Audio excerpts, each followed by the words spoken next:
Good evening, everyone. We're going to call the meeting to order. We start with roll call. Commissioner Cagle? Here. Commissioner Heisler? Here. Commissioner Hickey? Here. Commissioner Jacobson? Here. Commissioner Johnson? Here. Commissioner Neesensen? Here. Commissioner Zizinga? Here. Next, we'll do the Pledge of Allegiance.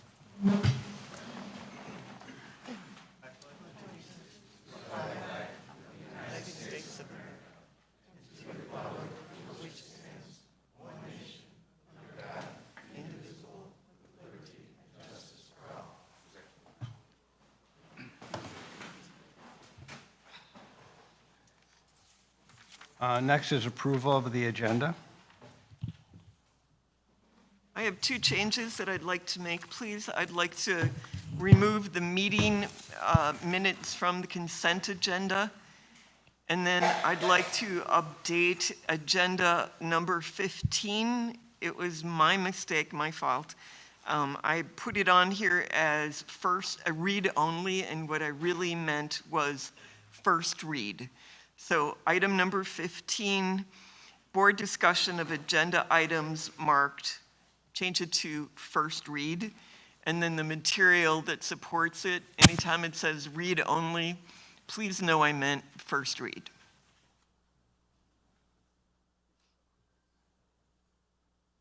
Okay, anybody opposed to approving that as amended? The agenda? No. Hearing none, the agenda is approved. We're going to move on to matters of the public.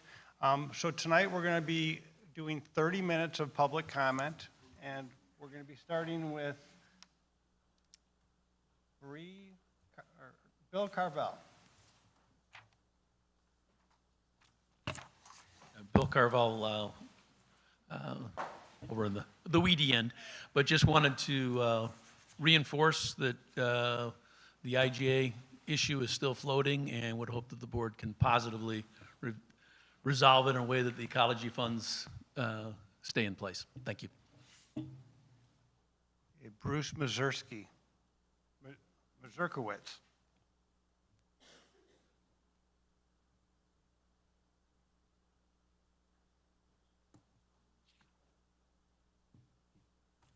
Good evening. I'm here tonight to talk about accountability and the reality of what's happening in our community. We've heard a lot of words, but actions speak louder than anything else. Just a short time ago, some of this board wanted to get rid of our park police, the very people who protect our parks and our families. But at the last two meetings, what did we see? The president himself was escorted to his vehicle by 3 police officers.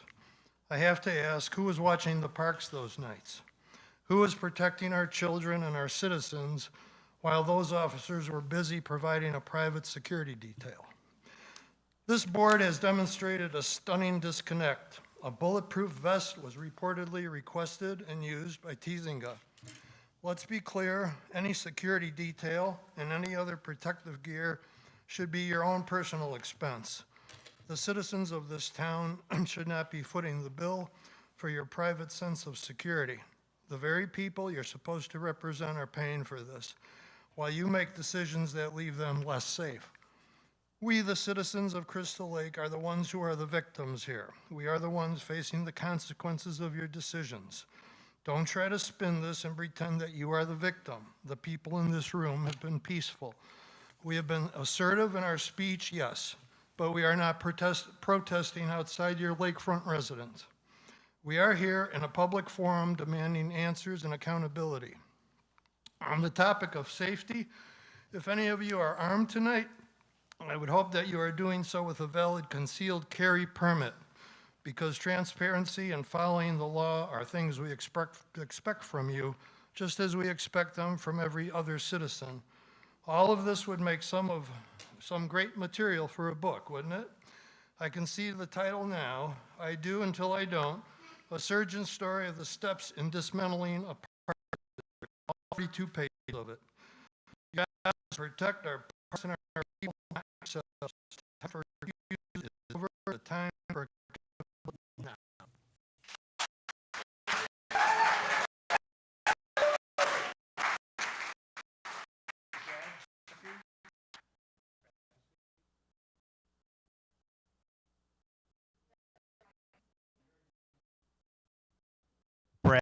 Evening,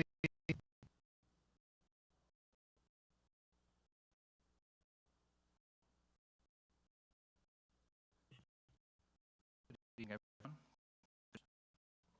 As a consistent, asked to the park, but your ass continues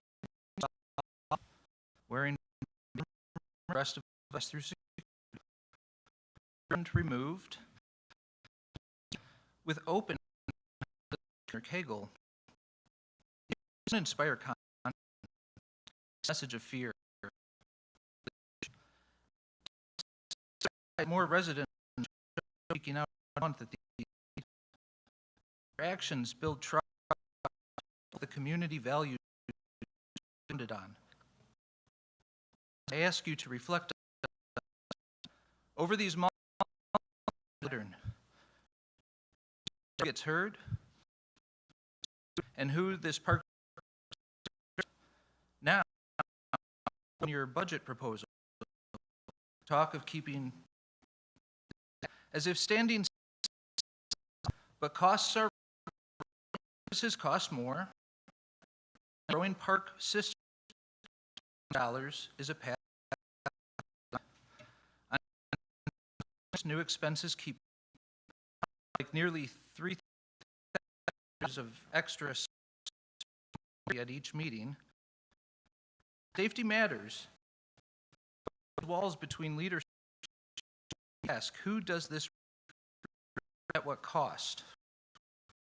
Taxpayer contributing district for that classes of programs that raise property value. That's not a gift to and selfish. Investment means losing. Too deep means momentum and recovery isn't easy. Yes, I'm concerned, but I'm not. I want President Tingson trust. Communication, budget serving the whole shoreline residents. Up. And also including you, proceed with openness. Use fear. Maybe it's one that truly. Thank you.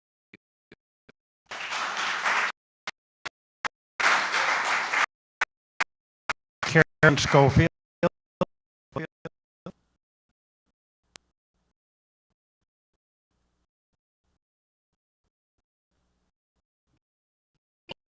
Comment and so many concerns. Effort that put into comes with responsibility to represent and to be held friends. While it results in this is election. And yet attorney $50 an hour was which are there was a structure to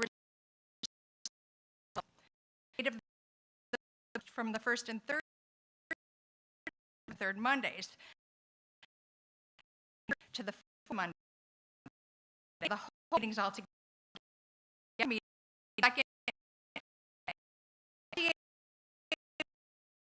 Stated the only yet until Crystal Lake indicates institutive changes, the hypocrisy and transparency created of research I've been I can clarify. Purchased a home in Oak Brook. This is her residence. a lake. The Oak Brook address 21, 22. The homes yet correction to the 2020 statute, a married couple exemption is valued since the president has money. Fee. I think this is a fair way to have lake users share the cost of maintaining the lake ecology. There were 556 key fobs sold this last year compared to 1,467 boat stickers.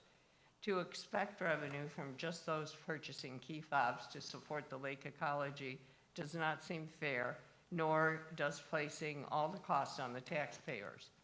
There are 7 associations around the lake, many with their own launches, and around 120 homes. Many of these people who use the lake do not use the Park District launches and do not add to the launch revenues.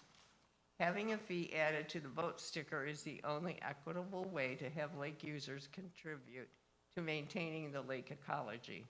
Approximately $60,000 is at stake tonight, with the majority of this ecology money being used for weed removal. The removal of weeds from the surface is a use issue. Floating eelgrass does not affect the health of the lake. Eelgrass is a native plant and necessary to the lake's ecosystem. It has shallow roots and is uprooted by wind and waves, boat traffic. Eelgrass affects the use of the lake by clogging motors, gathering along the shoreline, interfering with paddles, discouraging swimming, the aesthetics, and the foul odor. Since the Park District has no say in the use of the lake, it should not be held accountable to pay for weed removal with tax dollars. Contrary to one opinion that the Park District's just another shoreline property owner, the Park District owns 92% of the lake bed, as was determined by the Quiet Title lawsuit in 1999. As a government agency, the Park District, following the Illinois State Park District Code, has authority over its own property, and according to the Intergovernmental Cooperation Act, can enter into an agreement with governmental entities. The lake is under the corporate jurisdiction of the city and village, but please keep in mind that you all serve the same taxpayers, with the Park District encompassing both. The city and the village came together to join with the Park District to provide all their citizens with a vehicle by which lake ecology could be preserved for generations to come. Why would this board tear this down? Thank you.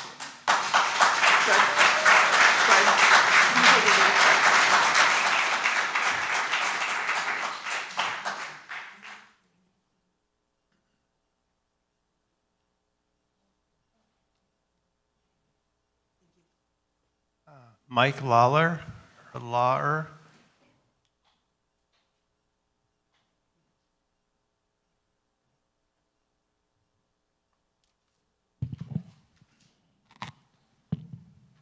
Good evening, and thanks for the opportunity. Lived in Lakewood in the Gates for about close to 20 years now, and been out on the lake using it in multiple ways, even before that, because we had owned a couple of rentals. I'm just here to talk about a little bit of hypocrisy that I see with the board majority. Going back through the minutes over a number of years, it's pretty clear that there were many visits here to address items of your concern before you were on the board. And when those weren't addressed to your satisfaction, you ran for the board and in Fred's case became president, and that's the way democracy works, so congratulations. But now that we're following your lead and showing up because we have concerns, we're being treated as though we're a threat. And it feels hypocritical, and it feels unnecessary, and that was all I had to say.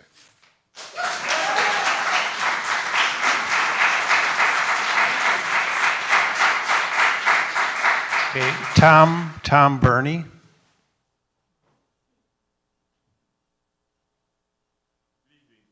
Gentlemen, Tom Burney, 240 Deer Run. And first of all, the limiting of 30 minutes for public comment is violating the Open Meetings Act. And I know, Fred, that it's in your rules, but I would ask members of this board to eliminate that requirement. If people are coming out here, they shouldn't be cut off by Fred because of a 30-minute limit. And take it another step further. Instead of limiting public comment at the beginning, you have a number of agenda items, and many local units of government allow the public to comment on those agenda items. And I would ask you to change your rules to allow us to talk about the several subjects that you have identified on your agenda. A couple of them would be the Lake Ecology IGA contract. Have you looked at what the lake is going to lose in terms of what the good work that Kobolinski and his group have done if we cannot reach an agreement? And you do know that your attorney reserved a November 1st date to basically reverse the rescission of the IGA. And you've all sat through this blather about the IGA and whether it's an agreement or something else. And I got to tell you, it makes no sense what I've heard from the Park District Attorney. In terms of fees, you're looking at increasing fees or doing something with the fees. There was an opportunity in the first meeting, and Mr. Nisenson, you had the problem of allowing more kayakers to store their boats. And Mr. Heisler, in one of the great brilliant statements of all, you said there's got to be more productive uses for this spot. I would ask you, as you have this discussion, to look into increasing the number of spots for kayakers and for wake boats, or not wake boats, but I don't do them, those, whatever they are. Thank you, stand-up paddleboards. So those are a couple of agenda. Oh, and then, Mr. Nisenson, you commented the last time that you would like to have a more free-flowing conversation and not just be limited by Fred just cutting you off. Just one statement. The public would be benefiting from changing that or making it clear that you should be able to exchange ideas and not be limited by what Fred decides as you've said enough. Fred, you wanted to lower the temperature. You got to recognize you are the reason the temperature has been risen so high. And it is time for you to seriously consider, if you're not going to resign from the board, then resign as president and let Nisenson, let Hickey. Is it my 30 minutes or my minutes? No, your 3 minutes are up. All right. It's in my blog. I wrote to you today. You know what's going on. And I would implore Hickey and Nisenson to consider, you've seen what's going on. We need new leadership. And take a stand. Thank you.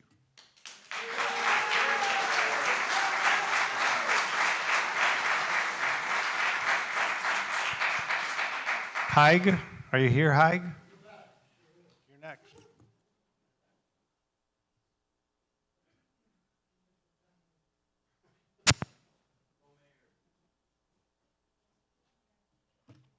Hi, Columbia, 450 Essex Lane.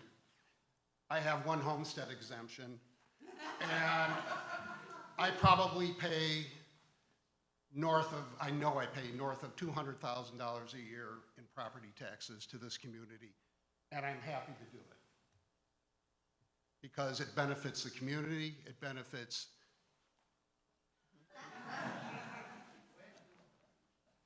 Is that good? You got it? Nah, you're not gonna get it. Fred, please don't count this in the minutes.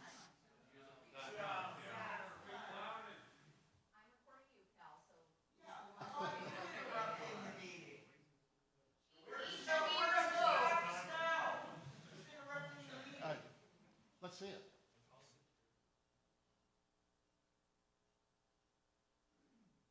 That's a good one, thank you. Anyway. What I want to say is going to be actually very brief. That's why I let our hometown photographer take the shot. We have to be able to disagree without being disagreeable. We don't have that here. And that needs to change. It really does. When you have the facts, you have the truth. And when you have the truth, you have trust. This needs to change, guys. You know, I know a lot of you here. This is really shameful. I'm a community leader, and we don't have meetings like this. We allow people to speak, and actually what Mr. Burney said, I actually agree with. I think it would be better that when the agenda item is called, that at that point, those people that want to speak are allowed to speak on that agenda item. I think that makes perfect sense. It's what we do at City Council. I think it just makes perfect sense. And then lastly, I want to say this. When you make statements or I read things, what is your proof? And cite your source. Because some of what I read, frankly, I'm just scratching my head. Where is this coming from? So again, when you have your facts, you have the truth. And when you have truth, you have trust. Thank you.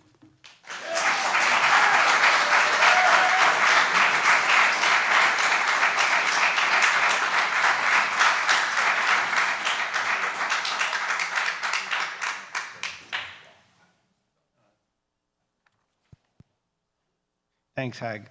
Mark Sparber.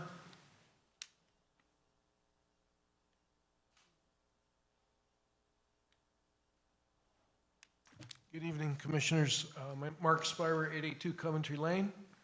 I want to talk about something positive, something exciting that I've been waiting for. It's about the maintenance facility, a passion of mine since I've been coming to the meetings for over 3 years after I retired. After reading the agenda packet, and I want to thank Commissioner Nicholson and Commissioner Hickey for going to the staff and let them show you around and show you the need for this facility, for the growth that's going on in the Park District and how the old facilities do not work anymore. And I also want to thank the old board who's gone the last couple of years, Commissioner Jacobson, Commissioner Johnson, Commissioner Cagle, Commissioner Heisler. You know this is needed. Nobody wants to spend money. I'm a taxpayer. I pay all my taxes. But this is definitely needed. So thank you, and I'm excited to hear what you guys have come up with the master plan. I saw it.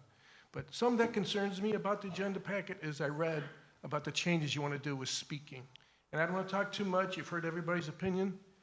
But for the 3 years I've come here, I've never been told I had to stop talking. When I go to the city council meeting, when I get up to talk, the mayor, yes, sir. He's excited that I come up to talk. He wants to hear the public. So think about that before you put a stop to talking in a certain amount of time. Thank you.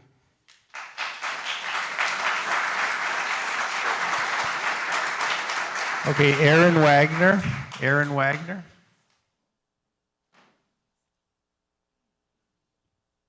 Good evening, board members and fellow community members.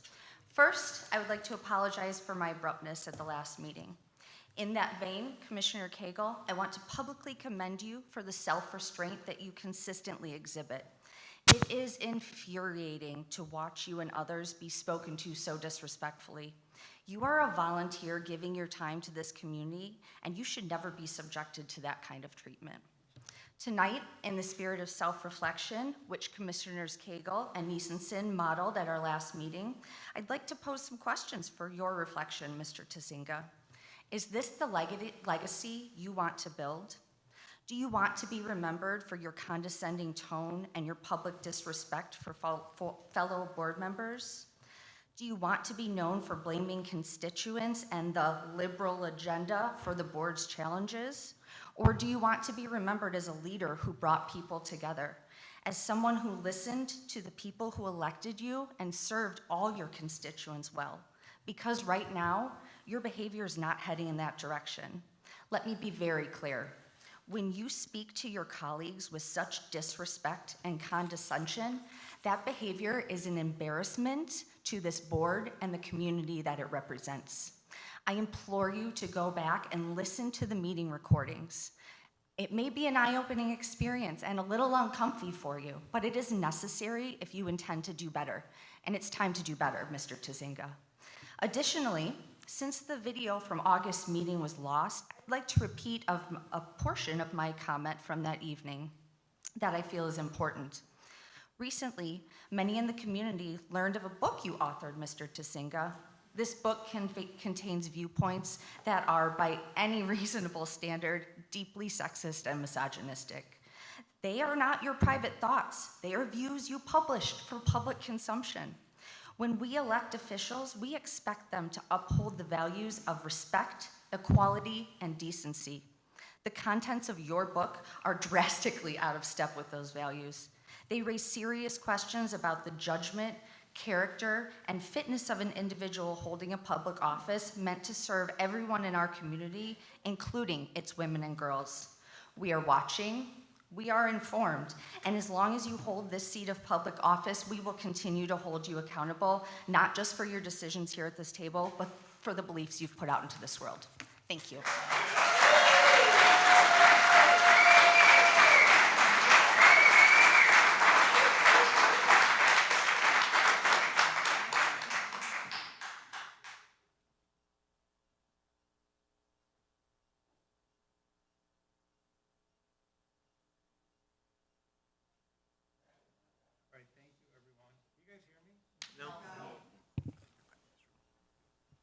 Okay, moving on to unfinished business.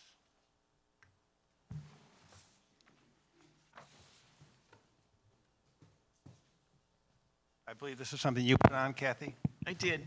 I put recusal, the topic of recusal, on the last agenda, and I believe Rich asked to bring it back because I had put some information into the board packet the day of the board meeting. So reasonable and good request to kind of bring back the conversation. We as board members legally need to recuse ourselves if there's financial conflict, but we can also recuse ourselves for ethical reasons. As our attorney, Eric Anderson, has shared, recusal for public officers is usually focused on matters involving financial interest. Illinois Park District Code 1205 prohibits officials from being directly or indirectly financially interested in contracts made by the Park District. If a conflict arises, the official must disclose the contract and recuse themselves from participating in any way. So if we're going to recuse ourselves, we say, I'm recusing myself, and you're stating a reason why.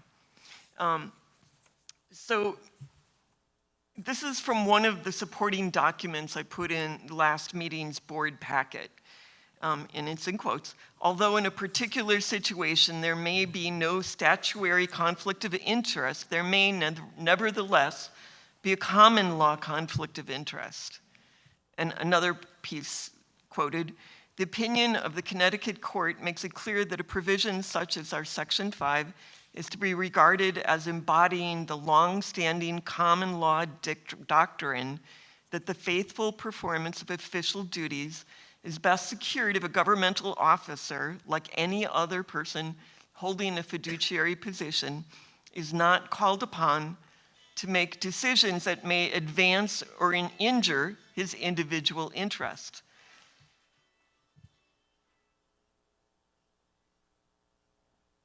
Common law conflicts of interest may exist even in circumstances that do not violate the Illinois conflict of law statutes. Even if not legally required, recusal can be appropriate when a situation might reasonably appear to bias judgment. I believe that two members of this board and our attorney could be in violation of common law conflict of interest, resulting in the appearance of impropriety and undue influence. It was not disclosed to the board on June 5th at the time of discussion and vote regarding the Lake Ecology committee memo of understanding that Jason Heisler, Frederick Tusenga, and Eric Anderson were board members of SPOA. Being as the vote was to turn over control of that committee, formally an official advisory citizens committee of the Park District that was run by the Park District, to a private homeowners association in which 2 board members and the board attorney held executive positions, it appears that this could violate common law conflict of interests. It would be in the best interest of the Park District and the community to clean it up. We've been asked to be fully transparent. This is a great opportunity to do it. I move to rescind the June 5th action of the board giving control of the Lake Ecology Committee to the SPOA because of a possible common law conflict of interest, and to place this item on the next agenda for a revote during which Commissioners Heisler and Tusenga recuse themselves. Second? I would second that. Commissioner Hickey, do you have any comment? No, I don't. Commissioner Heisler, do you have any comment? No comment. Commissioner Nissenson, you have any comment? No. Commissioner Johnson, do you have any comment? No. Commissioner Jacobson, any comment? I have no comment. Okay, you want to? Just to be clear, the motion is for them to consider to recuse themselves, right? No, You have a motion that they're going to be recused? that they will recuse themselves, The yes. motion that they'll consider to recuse themselves? No, that's not what I said. You can't move to have an elected official recuse themselves. They have to recuse themselves. Okay, so during which Commissioners Heisler and Tusenga are asked to recuse themselves. Or asked to consider to recuse themselves. Are we saying the same thing? I think asking them to recuse themselves serves the same purpose, and I'm fine with my language, thank you. Okay, let's vote. Roll call. What are we voting on? The, The 2 of them need to, no, sorry. that, the 2 of them need to offer to recuse themselves. So what would we be voting on? I move that it's today considered? we rescind our vote, that we rescind the June 5th vote where we gave control of the Lake Ecology Committee to the SPOA, that we put that back on the agenda for revoting at the next meeting, and that we ask Commissioners Heisler and Tusenga to recuse them, to consider recusing themselves for that vote. Kathy, I think you have to change that because that's not on the agenda. You want to change it around somehow to make it make sense? Like, This is on the agenda because we're talking about recusal. you're talking about recusal, but you can't have anybody, you can't force someone to recuse. I didn't, if I'm asking them, that's not a force. So you want to make a motion to ask people to recuse? I really do like my motion. I move to rescind the June 5th action of the board, giving control of the Lake Ecology Advisory Committee to the SPOA because of a possible common law conflict of interest, and to place this item on the next agenda for a revote, during which Commissioners Heisler and Tusenga are asked to consider recusing themselves.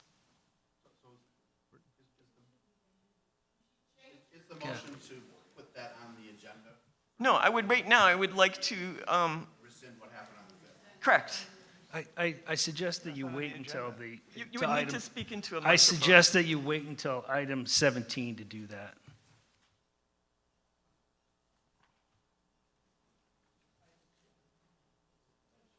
I don't think it has anything to do with the IGA contract. I'm doing this for your benefit. I think that gives enough notice to take action on it. Item 17. I don't think this board recusal fits to rescind I disagree, action. and I would like it to be right now. Okay, but Kathy, it's okay that you want to do that, but I think you should have put that on the agenda like that, and then we could have that vote. It's not even, it's just about recusal that you have on the agenda. Do you want to continue with it the way you did it? Yes, I would. I still don't know what I'm voting for. I'm sorry. Would you like- We voted on this already, so that's what, so we're doing a revote? Is that Yeah, what you're we saying? rescind the action because of a possible conflict. The goal is to be completely transparent and open.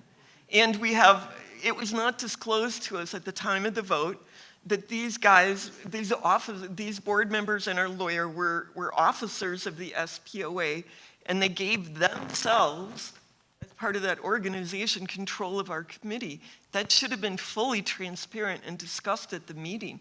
It should not be something we discovered after the fact. It was not talked about. It was Kathy, hidden. You can get to your same goal by just putting this on the agenda next month, and then you can call for a vote on it.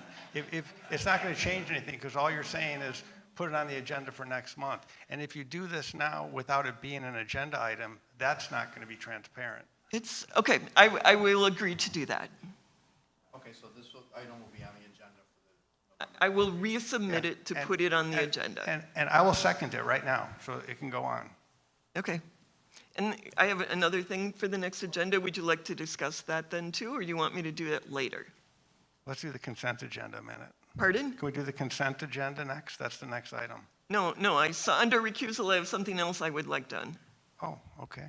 I move that Attorney Anderson be asked to recuse himself from any discussion or counsel involving the SPOA because of his officer and agent of record roles in that organization.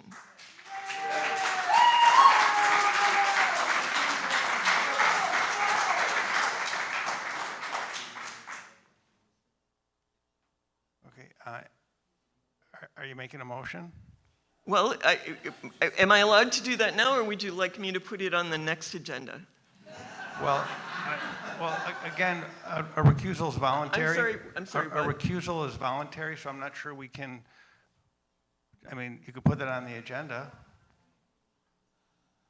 because recusal is voluntary. All right, but if we are being upstanding and outright and fair in front of our community and acting in full transparency, having our lawyer who is an officer of an organization, that's like double dipping. Well, you can certainly just not call on me for advice on that. You can take action in that respect. No, you can yourself say, I don't understand. think this is appropriate. I understand my ethical rules, and I'm telling you, I'm fine with what I've done, but you can certainly move to have me not advise you on that matter.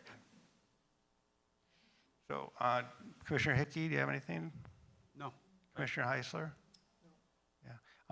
I think I would just add that we just got done having our last attorney also be the Park District and the village attorney. So I think that, that could also have been a big conflict too, but nobody seemed to be too bothered about that. Commissioner Nissenson, any comment? No comment. Commissioner Johnson? Go ahead. I'm understanding what Kathy's trying to say is that she should not, because I don't know any of this, she's brought this up about the SPOA. I didn't know about the positions that you guys held, and she should not have to point out to any of you to recuse them. She is bringing this up so you do it yourself. That's all she's bringing up. So you say, I should not have an opinion because of. That's all she's asking. So that's what I hear. She's asking the board members to consider that. I That think you, that's clear. and you. Yeah, I hear Okay. that, yeah. So- Yes. Commissioner Jacobson? I just want to say that I would agree with Kathy, and the reason why is because it's the right thing to do.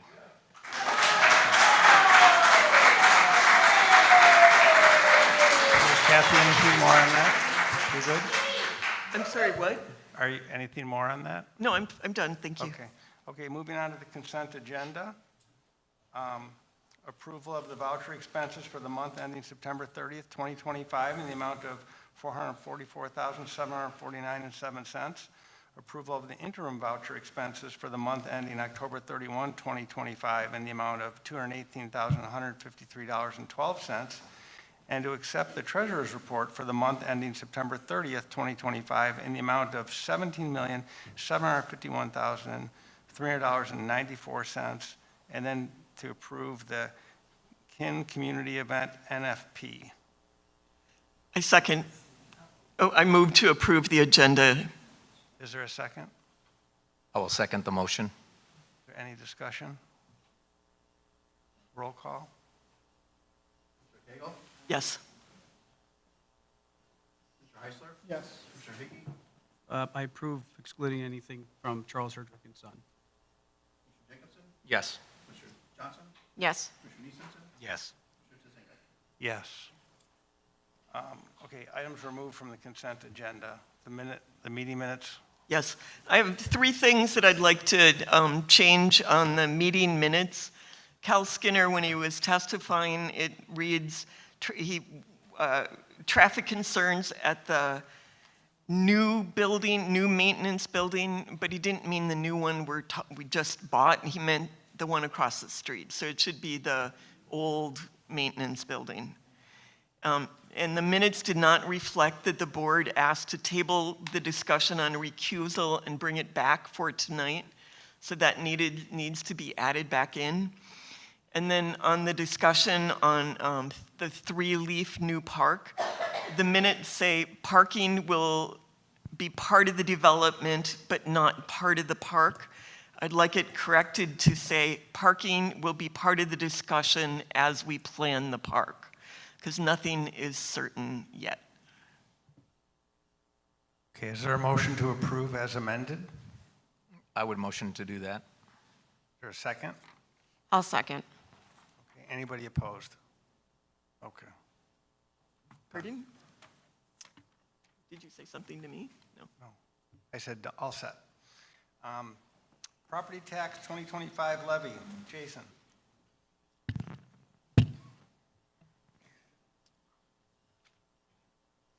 All right, so tonight we have on the agenda to determine the funds that the board will approve so that we could put together the tax levy ordinance for the upcoming year. Just a couple of things, and then I'm going to turn it over to Tina to walk through some things with everybody. First and foremost, all these numbers you're going to be looking at are projections. We don't have any hard numbers from the county. The only thing we know for sure is what the CPI number is that we can use. EAV is not fully in yet. EAV has been projected in the models that Tina's put together to be very high, and I'll let her explain a little bit of that as well. The tax levy is not the budget. It's just kind of the start of the budget. It accounts for the tax dollars that go into the budget. So that, just want to make that clear that it's not the whole budget. We did go through the capital replacement schedule a few meetings ago to show need. That amount was a little over $6 million, dialed down from over $9 million. And then some additional projects that'll be in the operations budget will be totaling probably close to another $900,000 within the rec budget, the parks budget, and ADA transition plan update projects that we completed last year. So I'll turn it over to Tina, let her kind of walk through some things up on the wall here, and as we go through, if you want to ask questions, possibly hold them to the end if you can. These presentations tend to make a little more sense if you let the presentation go through. If it becomes choppy, it becomes even more difficult to understand, an already difficult topic to digest. So go for it, Tina. All right, thank you, Jason. Okay, so one of the commissioners, Commissioner Hickey, asked to have a separate meeting and to help understand this, so he actually helped me to develop this presentation. Well, so thank you for that, I appreciate it. So to start with, the county used to give us a planning worksheet, and it started with the prior year. Was it closer? I'm sorry. Thank you.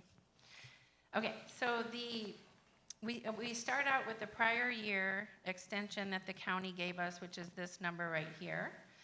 And in the three models that we've presented tonight, there's the 0%, which is asking for the 2024 amount only, so there's no increase here.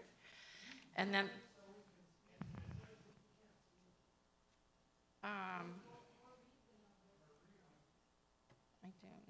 I mean, this is as large as it goes, I think. I don't know if I can. There at the make that. plus. There it is. Is that, oh, that's too much. Is that better? Okay. Okay. So, so in the models that we have tonight, there's a 0%, there's a 2.9%, which is a CPI amount, and then there is the 5%, which Kathy, Commissioner Cagle asked for at last meeting to be presented.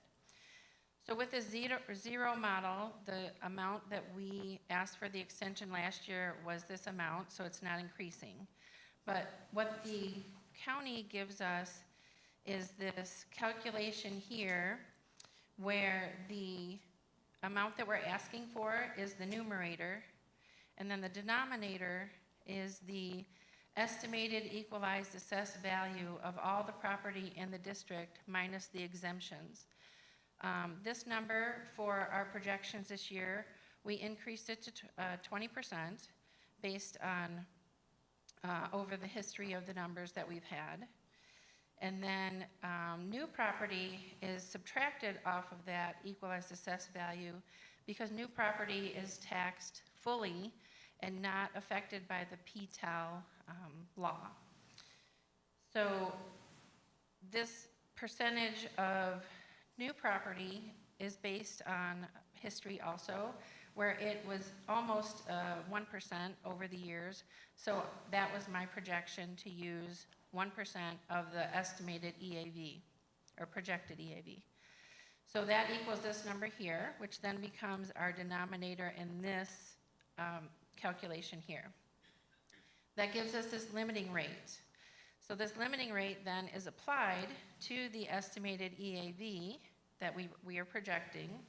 So that then gives us this dollar amount that the county says is basically the cap that we can ask for the funds capped by the PTAL. So when you look at the projected extension amount and compare that to the extension from the prior year, that gives us the increase amount here, which is a 1% increase. So with those numbers there, so if you look at this number here, which is 1% above what the zero amount is because of the new property projection, that is the amount that we should ask for here, but based on this model, we're only asking for the 2024 extension amount, which was in this column here. So Those are the same numbers, Tina. correct. Yeah. Right, because we are not including the amount that we could get for the new property if we are only asking for the prior year's extension amount. So that's a zero increase here. And then the capped funds, so that is all related to the capped funds. We have non-capped funds, which include special recreation, which is covers our NISRA membership, and then also any aids that we use, inclusion aids for any of our programs, are the majority expenses covered by that line item. And then also debt service is not part of the capped funds. So when you include those amounts, the debt service we do have to increase because we have to pay our bonds that we've already issued, and this year that's 81,000 more than what they were last year. So we have to increase it by that much, even under this zero projection. So if you come down to this total line here, this is the total extension that we would be asking for in 25 under this model, and then compared to what we did ask for in the 24 extension, so that would be the $81,000 increase related to the bonds. Now, in this model, $72,000 is what would be the amount that would be allowed for us to collect on the new property, but we've adjusted it to be a flat zero amount, so we've deducted that. So that shows the $81,000 as the amount increased just for the total debt increase.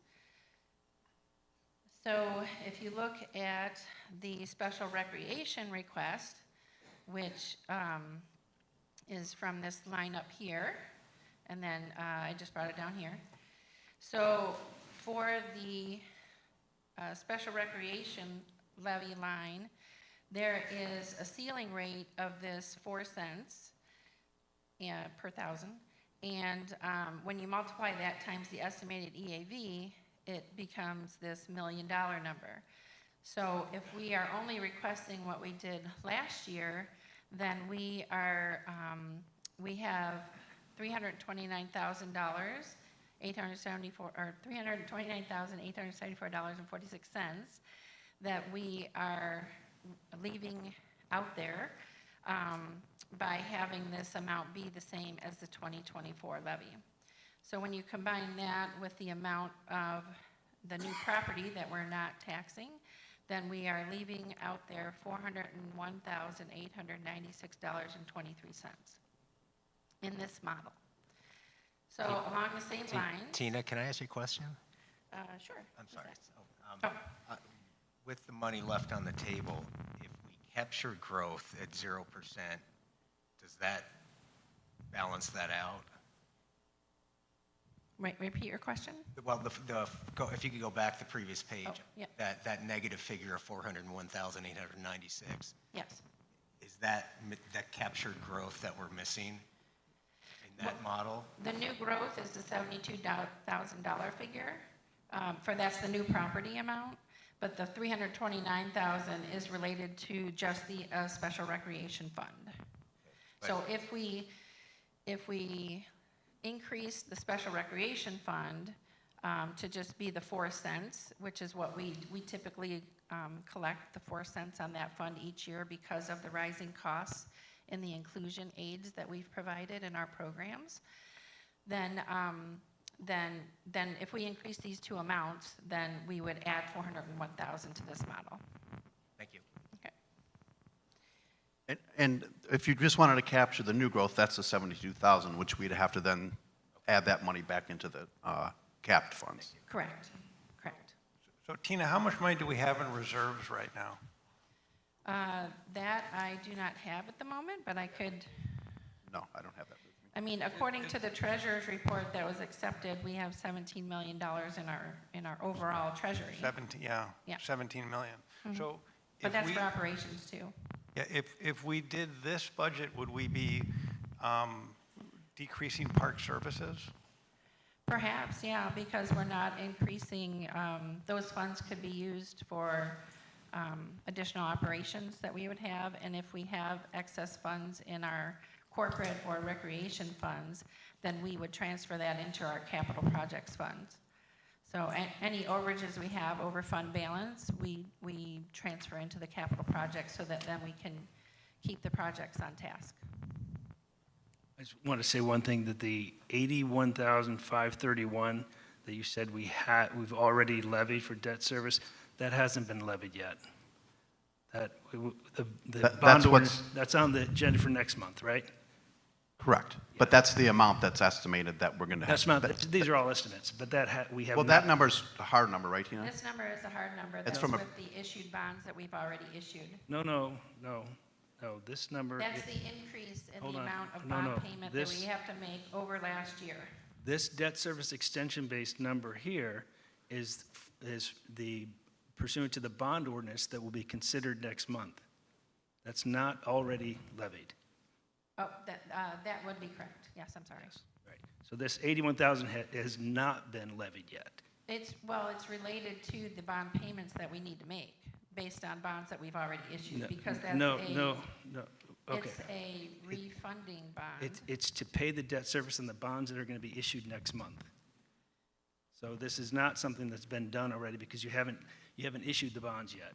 You haven't passed that. So this is absolutely not already levied. Well, the refunding bond is based on bonds that we did already issue. This is not a refunding bond. This is your debt service extension base for your general obligation limited tax bond that you're going to consider next month. I'm not saying you shouldn't do it. I'm just saying that it hasn't already been levied. Right, but this is the estimate that Spears provided with us based on the modeling. Right. Spear presented this figure as what the refunding bond should be. Right, and you're doing what you should do. These are all estimates. Yes. Yes. Jason mentioned that. Okay, so in the 2.9%, let's see, I might have, oh no, that's still the 0. Okay, so in the 2.9% model, this is where we show, and 2.9% is the CPI amount that was from the 12-month period ended December of 23. And so when you multiply that times last year's capped amount that we were extended from the county, you get this figure, which is $206,000 above the amount from last year. And then again, using the same projections for the equalized assessed value and then the new property. So this now becomes our numerator and this is our denominator. So here's our calculation right here. So the limiting rate would be this number here. And when you apply that to the equalized assessed value, then it becomes this number here as a projected cap for the capped funds only. So that then becomes a 3.94% increase over the prior year's extension, which is shown in this page. So the 3.94% is represents this $280,000 above. So this was the 2024 levy request, and then this would be the 2025 levy request split among the funds here. And then with the special recreation, we would not limit or we would not decrease the ceiling rate. So we would look at asking for the full $1,058,842.18 there. So that then brings the total to this $9,825,700.11, which compared to the 2024 extension is $692,290.63 increase. What this last line represents is truth in taxation. So because the law says that if we are asking for more than a 5% increase over the prior year's extension, which is what this number represents here, the truth in taxation is based on the capped funds plus the special recreation funds. It does not include the debt service funds. So we would then put an article in the newspaper to show that we are asking for a levy amount above 5%. So that's that model. So then the 5% amount that was requested by Commissioner Cagle. So this model looks like these figures here, where the 2024, you start still with that same extension number that we had from last year, and then the 5% figure is $356,507.75 over the 2024 amount, and then still using the same projections for the EAV and the new property. And then we come down to this limiting rate here, which then allows us as a capped request amount of $7,562,285.64.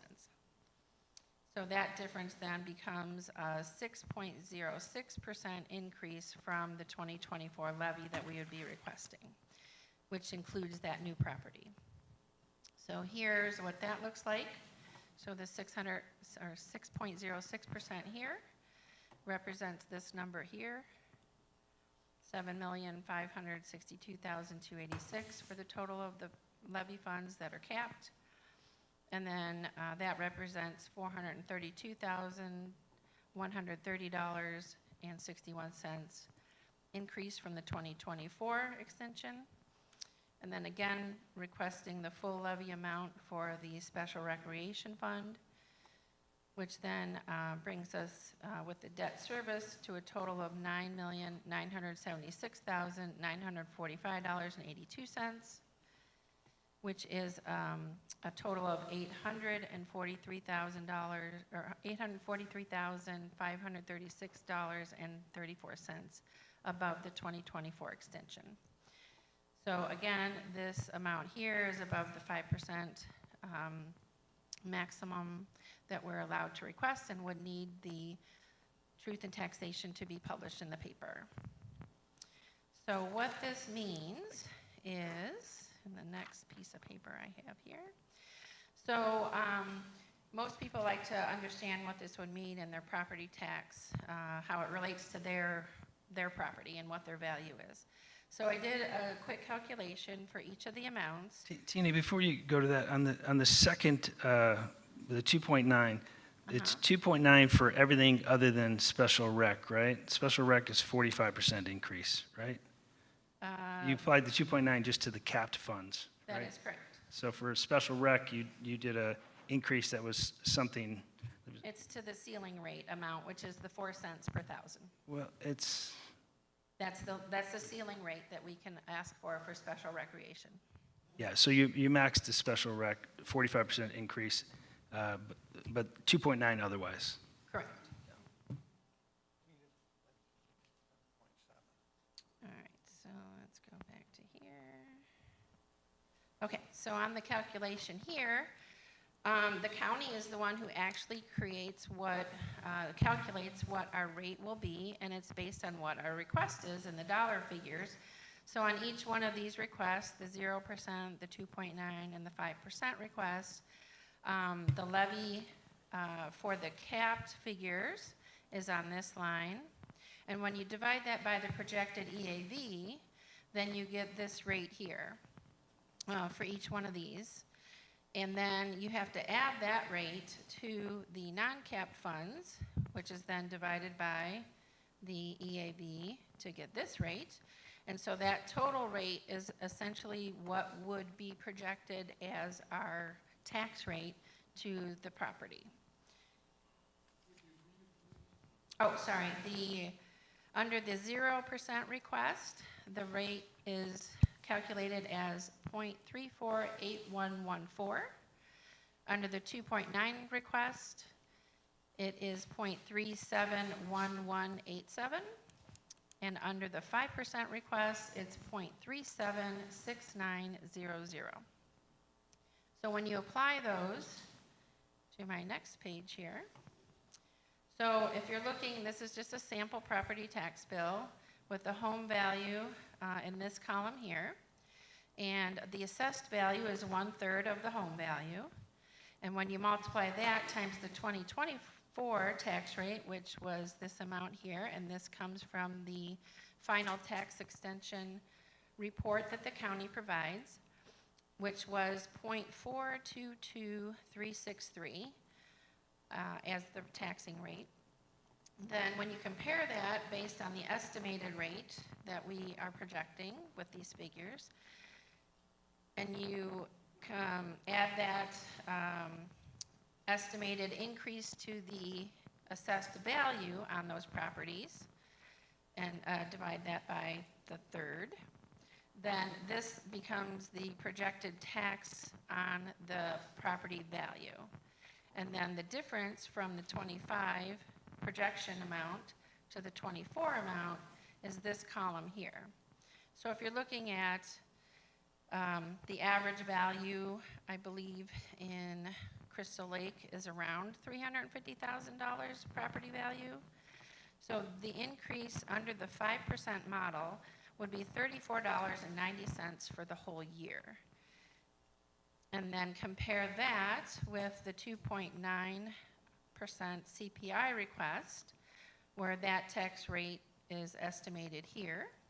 And again, comparing it from the 25 proposed to what was assessed, or the amount that was in 24, that value for the $350,000 home is $26.90 in addition for the whole year, which is $8 different from the 5% model, which is what this column is here, the difference between those two.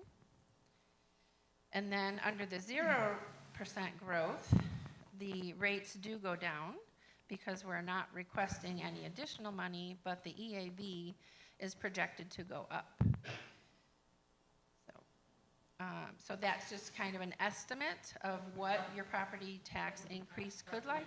What would the tax cut be? On the 350, excuse me? No, no, we're not. I will read what the $350,000 house value is, though. The decrease on this one would be $5.40 decrease for the whole year, compared to, and then compared to the other amounts. So I think in summary, at the flat rate, it'd be taking $400,000 less tax from the taxpayers. At the 2.9% rate, it'd be taking an additional $692,000 from the taxpayers. And at the 5%, it would be taking an additional $843,000 from the taxpayers. So the difference, the delta between a flat rate and a 2.9% is 1.1 million. And the delta between a flat rate and a 5% is 1.25 million in terms of taxes. So something to remember on all this too is that, again, these are just projections, and there's no way we would get 5%. That's considered a balloon levy. It would just allow us to capture whatever's available to us under the PTEL law. Right. So whatever we ask for, the county's going to dial us back down to what we're able to collect through the PTEL law. I don't know if you want to show those computation sheets from the county. Yes. Just so that you get a better hand on what I just said. It kind of puts it in a pretty clear picture. All right. So this is the final tax computation report that the county provides. So this is for the tax year 2024. So this is for our park district here. So this shows what the rate-setting EAV was, is this figure here. This is where the new property was listed, and then the levy request that we had was this $7,130,087 for cap funds, $2,186,804 for non-cap, for that total of $9,316,891. Now, this levy request amount that we did last year, it matches what the county extended because we did not go over what we were allowed to get. So they gave us what we asked for and just a few cents more for rounding, or a few dollars more for rounding. Now, if you look at another park district, let's go with Cary. May I ask a question? Yes. Did we capture all our new growth last year? No, we did not. Okay. The new growth from the prior year rose 50%, and we did not estimate that high. And if we had requested more, we possibly could have collected more of that new growth? Correct. So in the Cary Park District, they're a little bit smaller than we are because their rate-setting EAV is 868 million. So their request here, they requested a total with their capped and their non-capped funds at $6,003,725, but the county only extended $5,984,531.91. So what this means to me is they levied more than what they were going to get, but the county dialed it back according to the laws in place. And do you know if they captured all their new growth? I do not know that number, no. I do not. Well, they probably would have because they got everything they got more than they asked for. Or they dialed them down. So if you get dialed down, it means you've gotten everything that's on the books. It's the Okay, so they captured CPI all plus their all new the new growth. growth. Right, That's the shotgun approach. right. Right. And then the last model was the Huntley Park District I wanted to show. So on this one, now they're in two different counties, but this is just related to McHenry County values. So their levy request was $5,193,407, and they received from McHenry County $4,060,348.10. So again, they requested more, but the county brought them back in line with the laws on the books. The reason I had Tina share this information is that I wanted to also show that we're one of the few districts, it seems, that actually sharpens the pencil and try to figure out how we get as close as we can. If we want to levy less, if we don't capture all the new growth.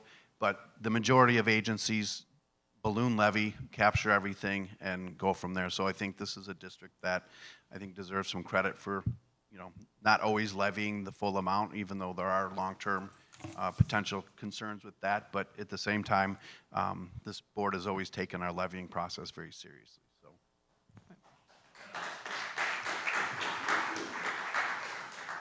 Tina, are you done? Yeah, that's all I have, if there's any other questions. Okay, does anybody have any questions for Tina before we go around? Okay, thanks, Tina. You're welcome. Appreciate it. Thank you. It's a lot of numbers you put together for us. That's So my I- job. So I think let's go around and Excuse me, Tina? if- Could you please center it, can we see all three of these on the board before we begin? Is it, I don't know if you have to make. Yeah, that's better. Thank So- you. so- Yeah, thank you. So I think the decision we have before us, based on what I just listened to, is either a 0% or a 7.7% levy or a 9.7% levy.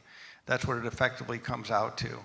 So 0%, 7.7, or 9.7. So why don't we go around? Commissioner Hickey. So I thought it was 0%, 2.9, and 5. Let's use those words, please. Well, Just for clarity. But I think that she showed us the actual number, But that's not that's not on the screen right now. Let's go with what we see so we all know exactly what we're talking about.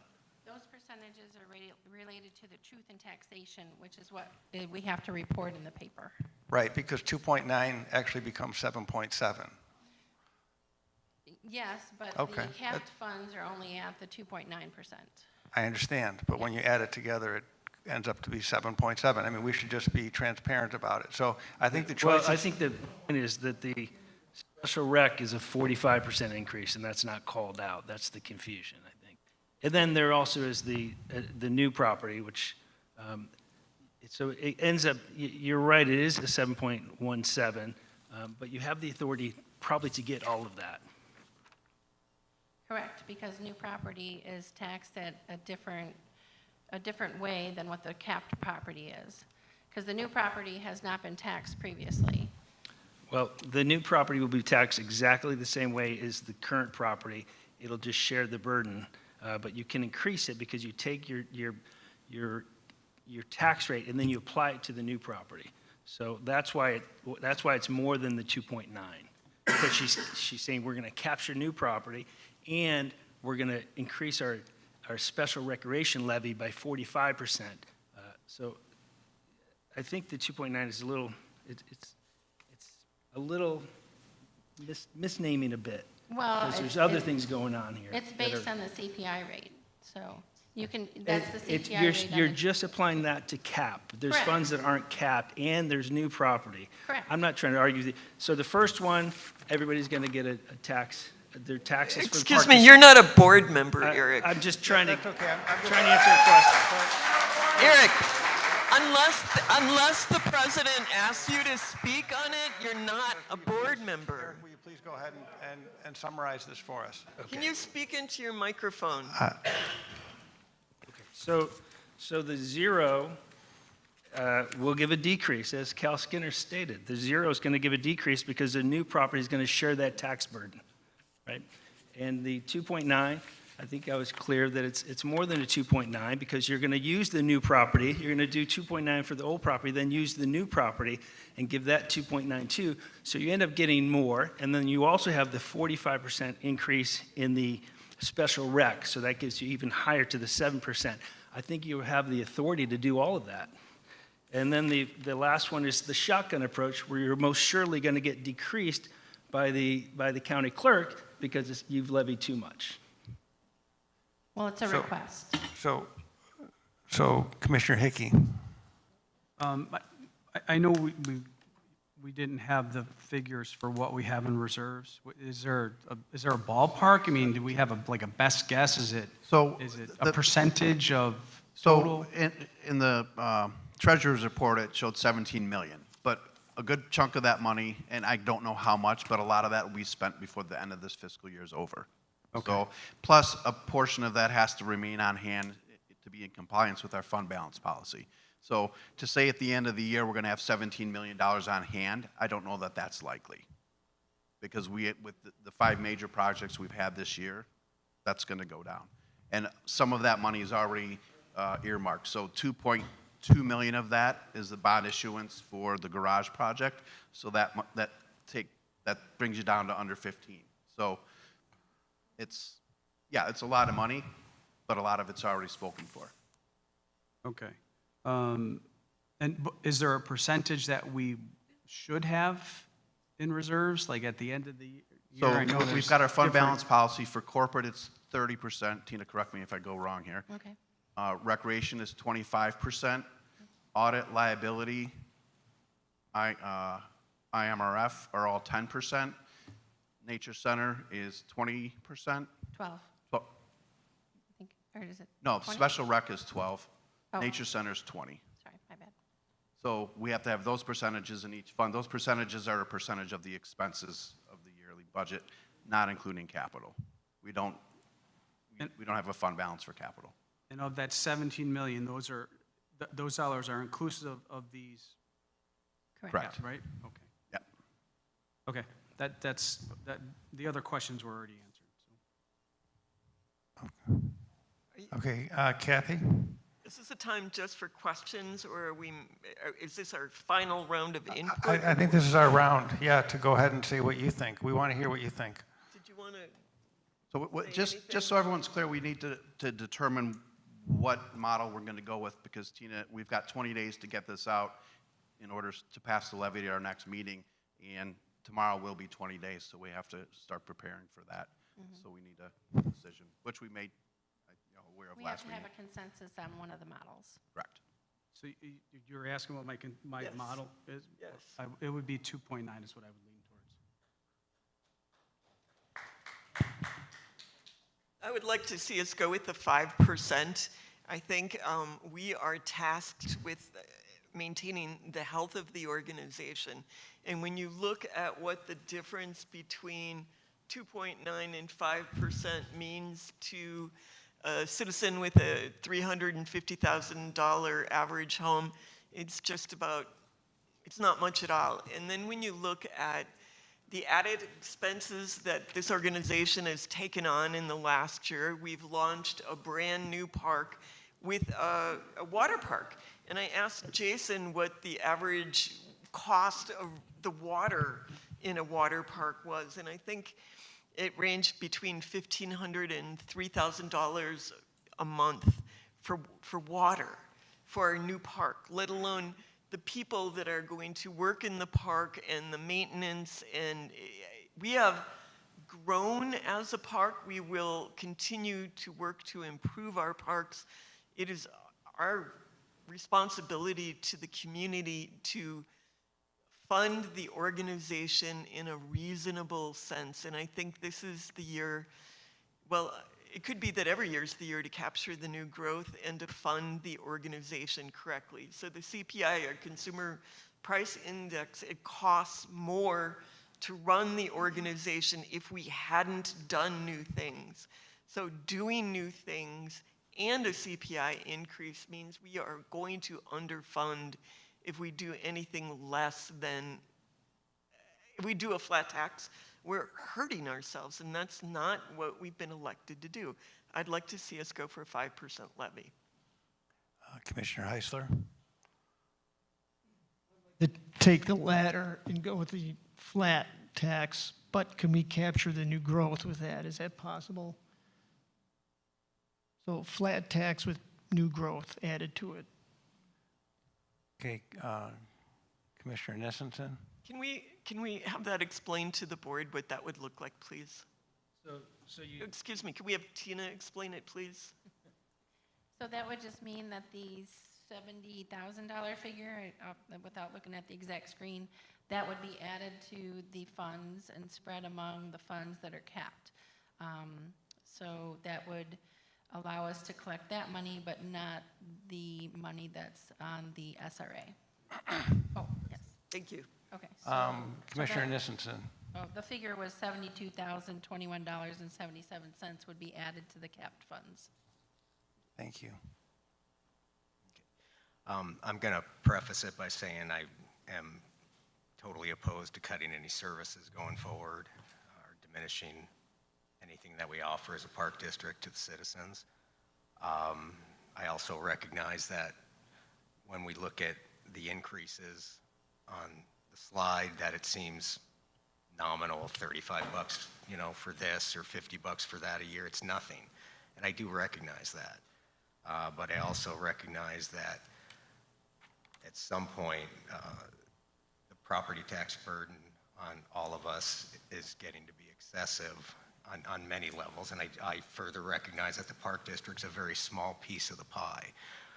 But my take is that we should be able to use a flat tax, and if we come up short, according to the numbers, $843,000 in change, I recognize that the 17 million that we have in reserves right now isn't going to be there necessarily at the end of the year, but it's certainly going to be substantial to cover the difference. And I'm of the belief that keeping reserves well in excess of 30% is not what we should be doing. And it feels like we're doing that. So I think it's okay that we cover our nut using some of these reserves that we've accrued over time, and therefore not reducing any services and not taking anything away, but at the same time, just taking a stance with the Park District citizens that we're not going to increase you this year, and we're still giving you everything you deserve. Can we ask staff to please comment on whether we keep reserves over our caps? We set our limits. Do we keep reserves over those amounts on a regular basis? Not on a regular basis, but we do But they are right budget now. for transfers from the funds that would have the higher balances that we're allowed to transfer into capital.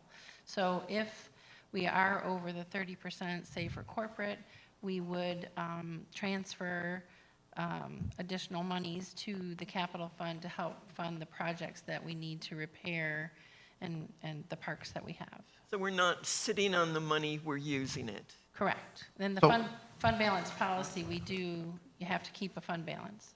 Well, we are sitting on extra money, but the only way we get capital projects done, there's two methods in which park districts do it. One is by issuing debt, which sometimes we do, sometimes we don't. There's a cost that goes with that. The other method is using surplus fund balance. Surplus fund balance is what's considered anything over the policy limits. That's a very common practice in the park district world, and frankly, one of the only ways we can get work done. So like I said, we've got a lot of money. It appears there's a lot of money there, but the Haligus project was a $5 million project. I'm guessing $4 million of that's coming out of this year.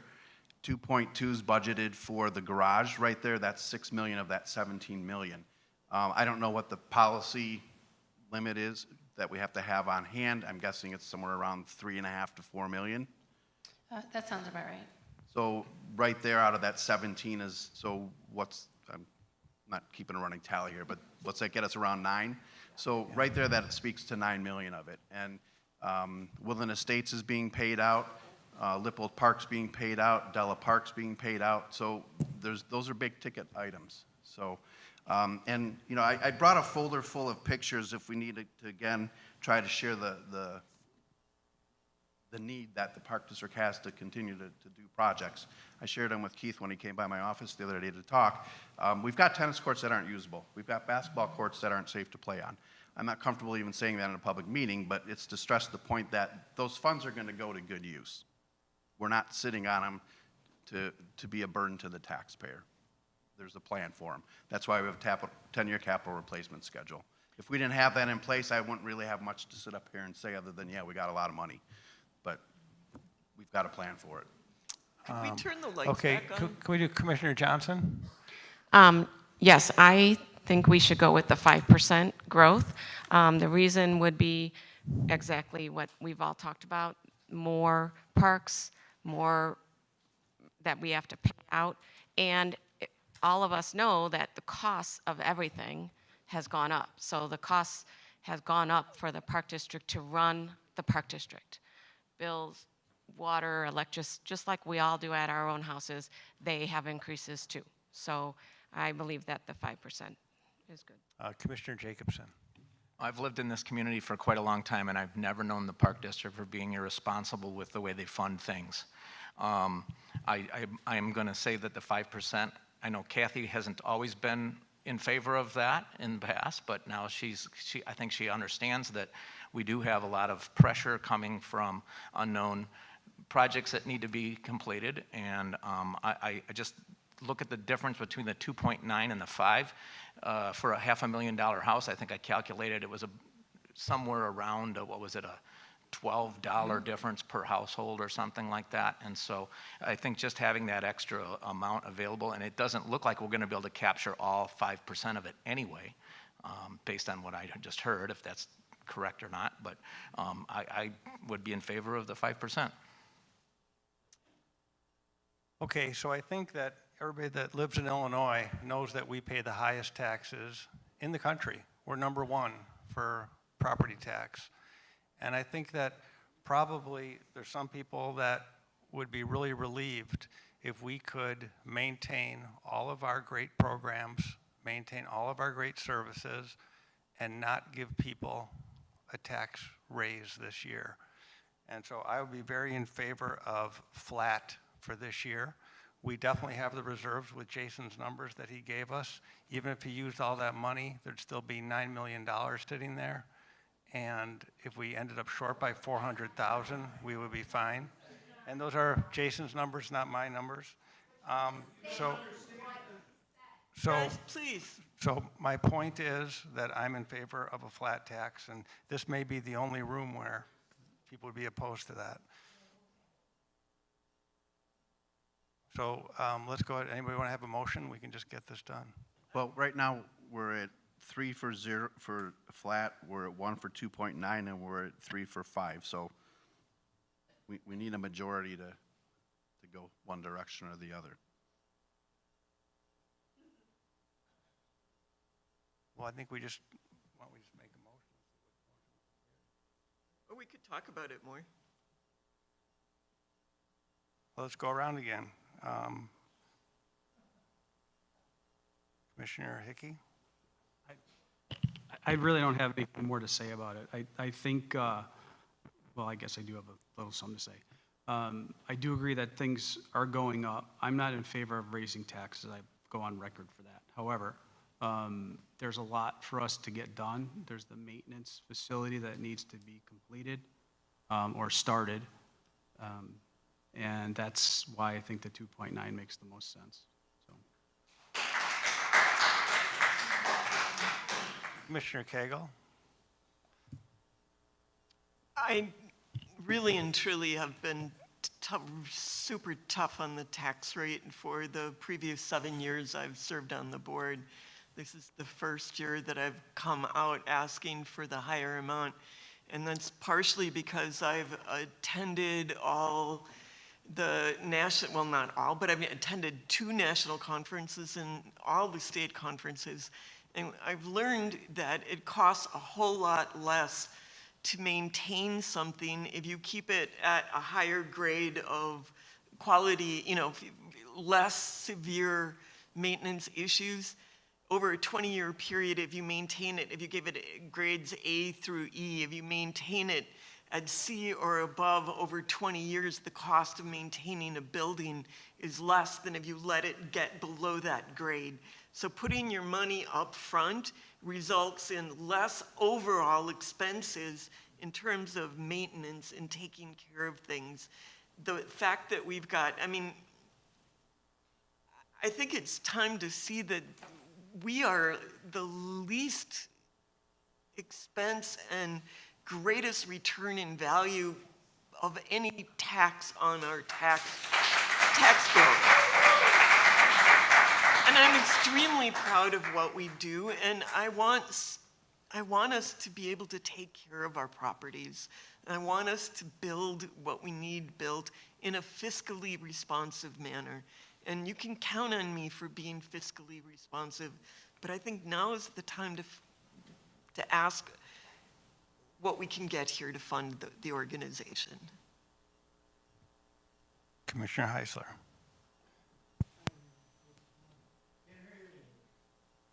No further comment. Commissioner Jacobson. I would still be in favor of the 5%. I would be on record of saying that. And I feel like next year, if we visit this and we see that we've got $25 million in reserves, then we could say that, well, maybe we overshot, but I just don't anticipate that. I really anticipate that we would be able to, from what I'm hearing, be able to use the funds that we would have available in a responsible way. Commissioner Jacobson. You mean me? You called in Jacobson again. You know, I was enjoying listening so much that I wanted to hear him again, but go ahead. I still agree with the 5% increase, and I think it's because of when you look at the bottom line, how much increase per household is just between the 2.9 and the 5% is such a small amount. Commissioner Nissenson. I'm going to stay on record that I don't like tax increases of any kind, but in the spirit of trying to find some compromise and move forward with a levy that we can all live with, I'd be willing to go with CPI at 2.9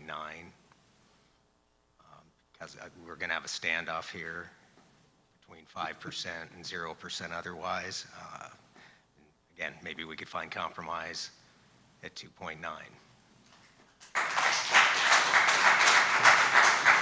Fred, may I speak?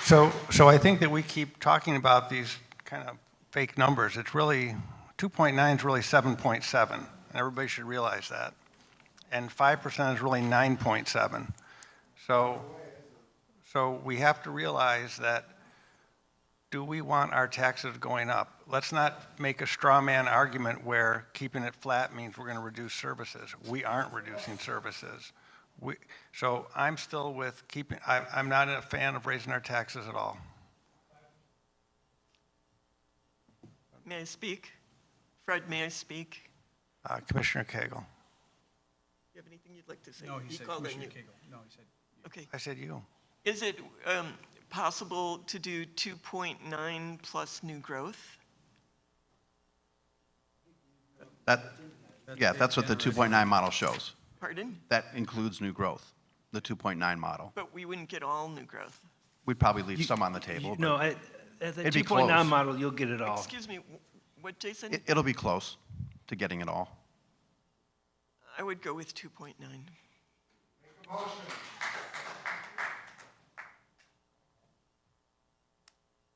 Someone want to make a motion? Would you like to ask everyone else again what they want to do? No, I think that you switched I make a motion to go with the 2.9% levy. In the spirit of compromise, knowing that we could be sitting here talking about this all night, I will second that motion. Any more discussion, or should we vote? Let's vote. Roll call. Commissioner Heisler? Commissioner Hickey? Yes.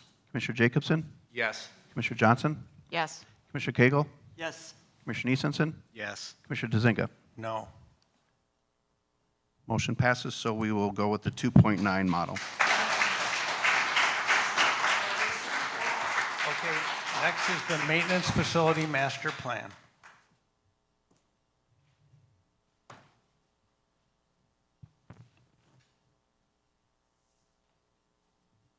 Okay, so in front of you tonight is the master plan that was presented a couple meetings ago by Williams and Associates. All we're simply doing is ask the board to approve what was presented that night.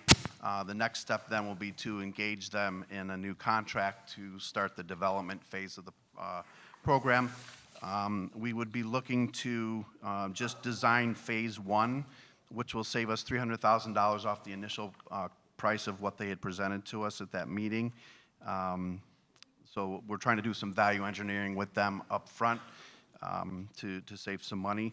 And we'd only design Phase 1 and build out Phase 1. But that's kind of here nor there at this point. All we're simply asking is that the board give us the okay on this master plan so that we can finish the discussions to button up the agreement with Williams moving forward.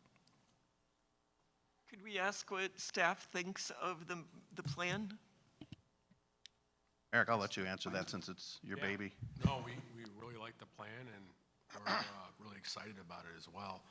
It's going to fit our needs. It's going to get most of our equipment under roof, and it'll also allow us to be very centralized as a district for our maintenance needs.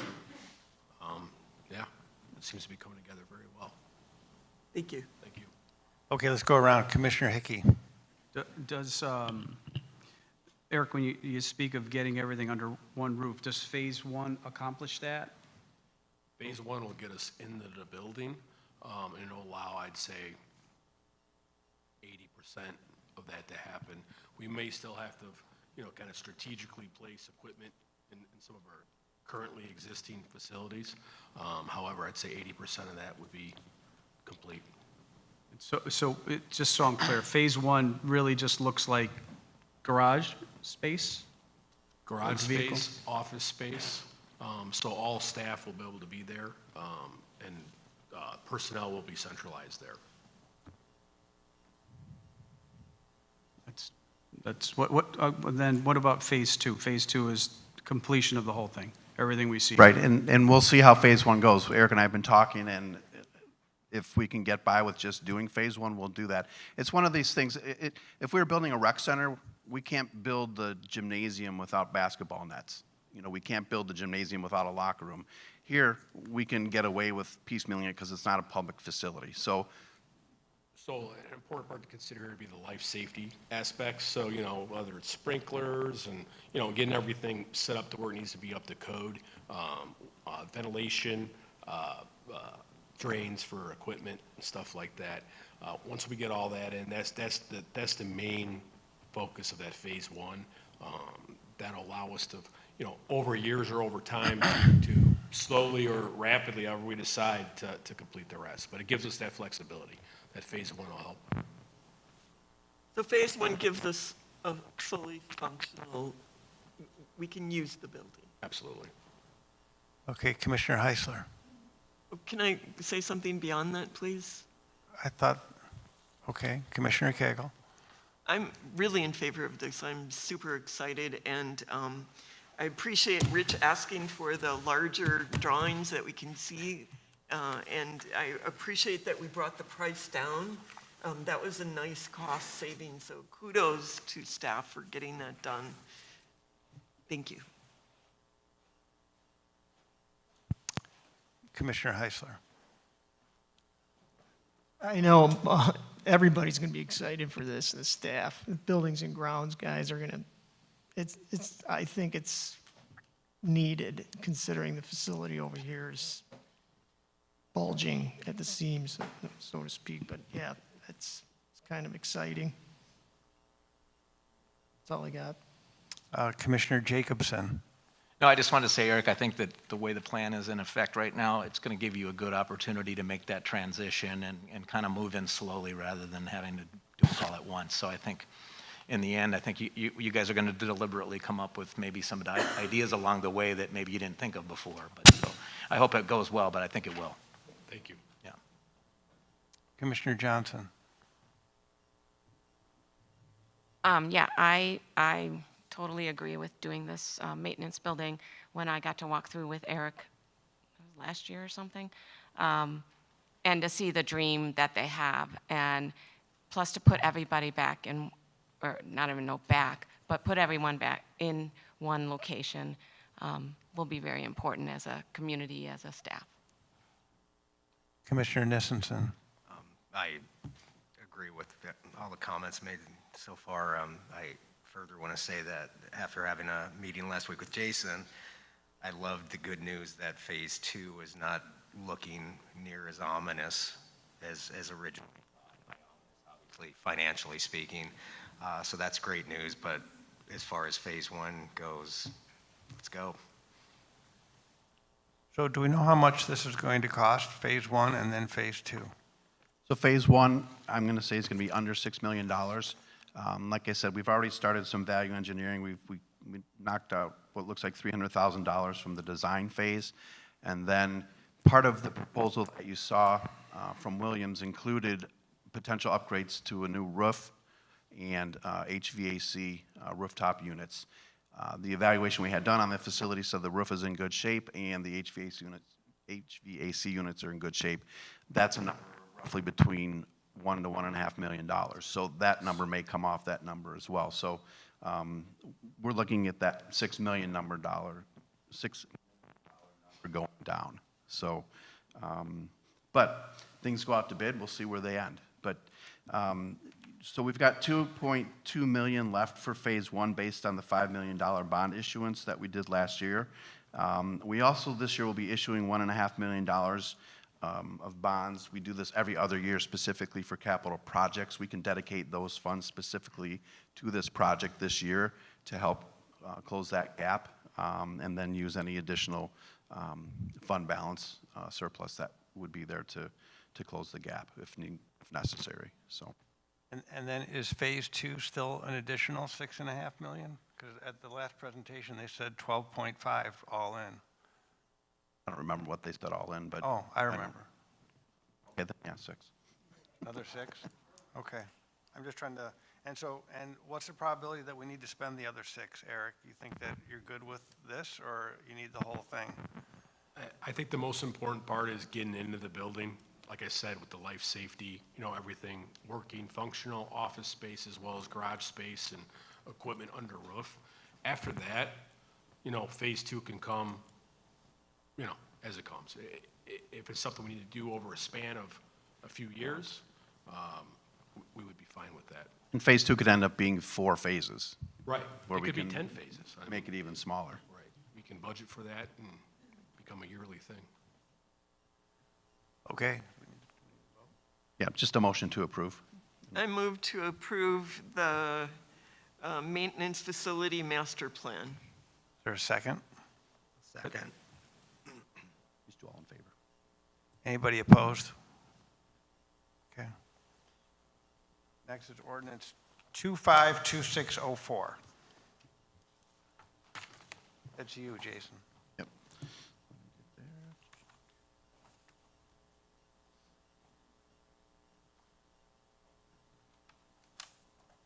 Okay, so some legislation changed in Springfield that has increased the competitive bidding thresholds.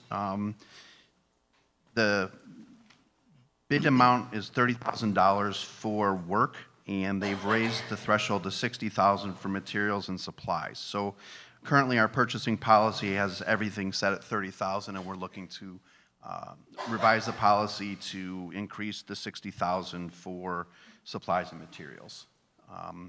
What that means is we can buy in larger quantities and get better pricing and not have to worry about going out to bid for things. With this new maintenance facility, we can buy ourselves up to $60,000 worth of toilet paper and not have to worry about buying it for 10 years. So there's some cost savings that we can have by this amount increasing for supplies and materials. But any work will still have to be bid out at the $30,000 level. So this policy and then 252605, the next agenda item, are the same thing. We've got this policy. Our purchasing policy is in the employee policy manual and the Park District policy manual.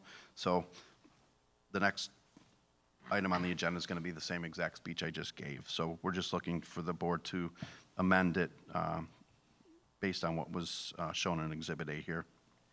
Is there any discussion, or does anyone want to make a motion?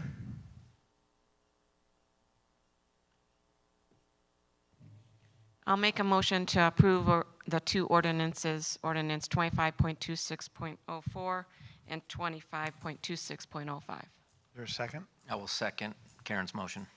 Anybody opposed? Let's do a roll call real quick. Oh, since it's ordinance. Commissioner Hickey? Yes. Commissioner Jacobson? Yes. Commissioner Johnson? Yes.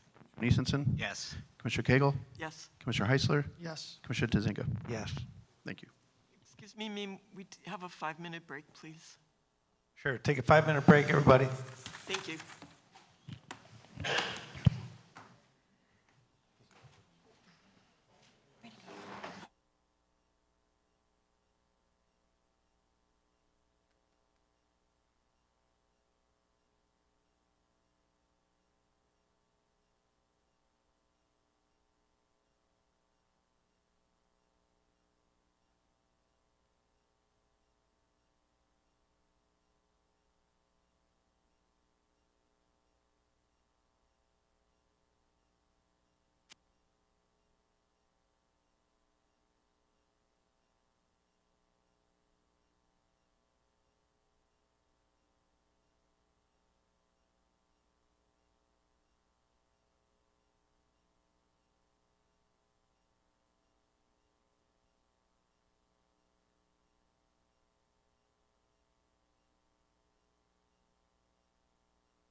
Okay, next is final determination of the Northwestern Health and Fitness Center property. Jason, you want to handle this one? This is more of an informational thing. Yeah, all this is that the board unanimously agreed to not move forward with the purchase of that property, but we never made it an announcement in a public setting, so we're not moving forward with the Northwestern Health and Fitness property. So that's it. Okay, board packet information to support all agenda items. Kathy? Yes, I ask that this be put on the agenda. I think that any board member can add something to the agenda, but in order to have responsible, informed decision-making by the board, we need to be able to think ahead and understand, anticipate, ask questions about what we may be faced to decide on at a meeting. So I'd like to move that if you I'd like to make a motion that if you put an item on the agenda, whether for voting or for first read, that you must also put something into the board packet giving us information about why it's on the agenda. Is there a second? I'll second that motion. Can I ask a question first? I was going to go around now. Oh. Yeah, so Commissioner Hickey?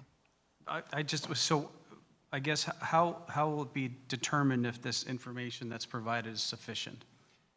I think, can I answer him? Yeah, I guess. I'm I think asking. it should be, I don't think we should judge it unless it's insulting. Okay. I just was curious. I'm not disagreeing. I'm just saying, I just was curious how you're going to determine if that's enough information. Yeah. So, Commissioner Heisler?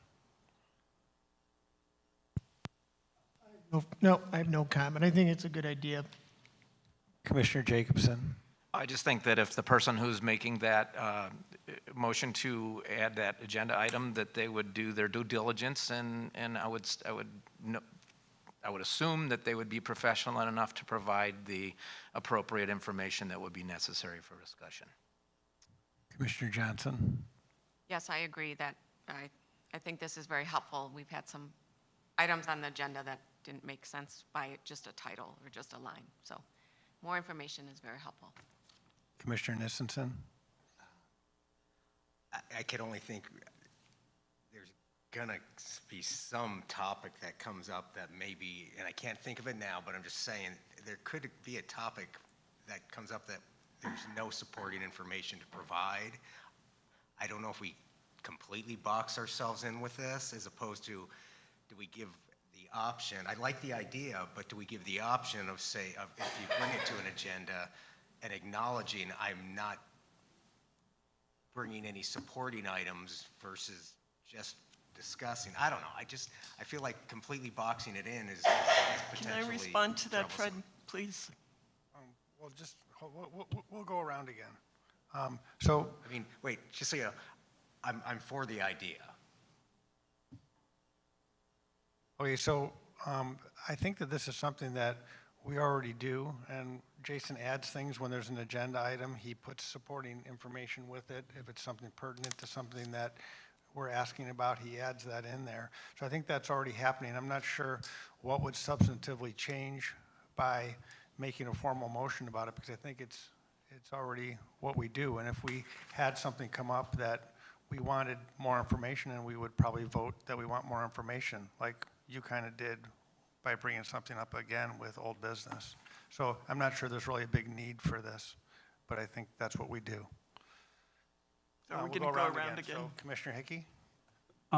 Yeah, I mean, I would assume that Jason could, police that may not be the right word, but to be able to say, listen, what do you want me to add to this? What The way it's been working now is that when I get the request, I'll ask, is there any information you want me to put together or gather for this? Sometimes the answer is yes, sometimes the answer is no, sometimes the answer is I'll provide you that information based on, what I'm looking for as far as what this topic's about. So that I don't think it's one thing and they think it's something else. So I kind of feel like we're doing it. I'm not shy about asking for information if we need it. I think to address what Keith just said, what his concern was that if it's simply a discussion item, we'll just put under the recommendation for discussion and no supporting material, just we're going to talk about this topic. But that, I mean, Sorry. but being vague, you know, can create a whole nother topic.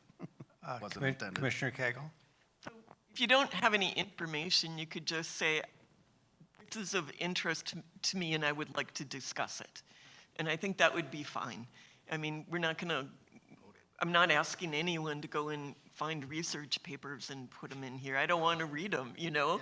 But we need to understand, have some insight into why we're spending our time and the public's time on a topic. Commissioner Heisler? There you go. If I was going to add something to the agenda, and it was a point that I wanted to get across, like I will probably in the months to come, but I'll definitely include photos, and so people can see what I'm talking about. That's a personal thing that I do, but I think Jason would probably sift through that and be like, do you have any photos? Or, you know, I think you kind of help with that, but personally, I would do that. Commissioner Jacobson? No, I don't think I have anything to add. I just think it's a good idea to provide as much information in the spirit of transparency as we can, and just so people also, when they come to the meeting, have at least an idea of how they want to approach it. Commissioner Johnson? So I'm not putting Keith under the bus. But last month, when we had on the agenda, November meeting date change, I know that makes sense, right? We're going to change the date. Well, I would have liked to have information prior to the meeting, that meeting, to know what date he was trying to do. That's why that's probably the only one I can think of right now. That would have been helpful to know ahead of time, so I could come into the meeting and not be like, well, I don't know what we're talking about. Commissioner Nissenson? Nothing more. Okay. Shall we? I think I made a motion already, it was seconded, so. Yeah, I attempted to second it, and then Rich wanted to add something, so. Okay, so your motion is, can you restate it? I wrote it. Do you have it written down, or do you want me to say it again? Go ahead. If an item is placed on the agenda, I must provide information to support the discussion. Okay. Commissioner Hickey? Yes or no? Oh, yeah, that's fine. Yes. Commissioner Cagle? Yes. Commissioner Heisler? Can we add into that motion, like, if available? I don't know if we can, so are you making a motion to amend her motion in the middle of voting? Yeah, I would like to amend that motion, yeah. I could, Then we have to vote on the amendment. okay, Jason, you could always just put in there, I don't have any material. no. Okay.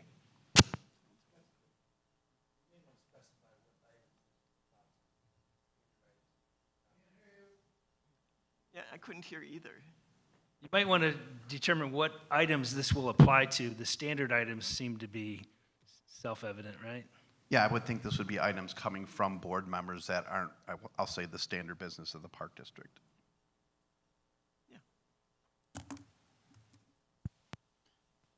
Commissioner Heisler? Yes, it's good, it's fine. Commissioner Jacobson? Yes. Commissioner Johnson? Yes. Commissioner Nissenson? Yes. Commissioner Tazinga? I'm not voting. Board discussion on agenda items marked first read only. Kathy? So when we got rid of committee of the whole meetings, we lost our ability to learn and to discuss and to challenge each other as a board because we couldn't go around more than once. We were called on to make statements, not to discuss and not to challenge. I think it's really important that we have the ability to learn together and to bounce ideas off of each other. Otherwise, we're kind of like the committee of the dumb and the dumber, because we can't really learn. So I asked that this be put on the agenda, and I would like to move that when we have agenda items marked first read, this is the correction I had to make, that the board be allowed to discuss items. And I put a suggested format on it, and I asked Jason to provide information about how other park districts were handling it. So let's go with the motion, and then let's go to discussion. I move that when we have agenda items marked first read, that the board be allowed to discuss things. I second that.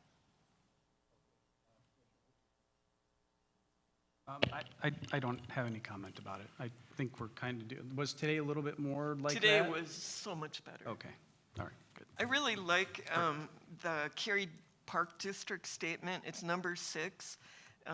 To ensure that all commissioners have had sufficient time and opportunity to fully discuss their position on matters before the board, and to create an environment that fosters and promotes healthy debate and discussion that will have the intent of creating a decision of the board that is collectively in the best interest of the park district.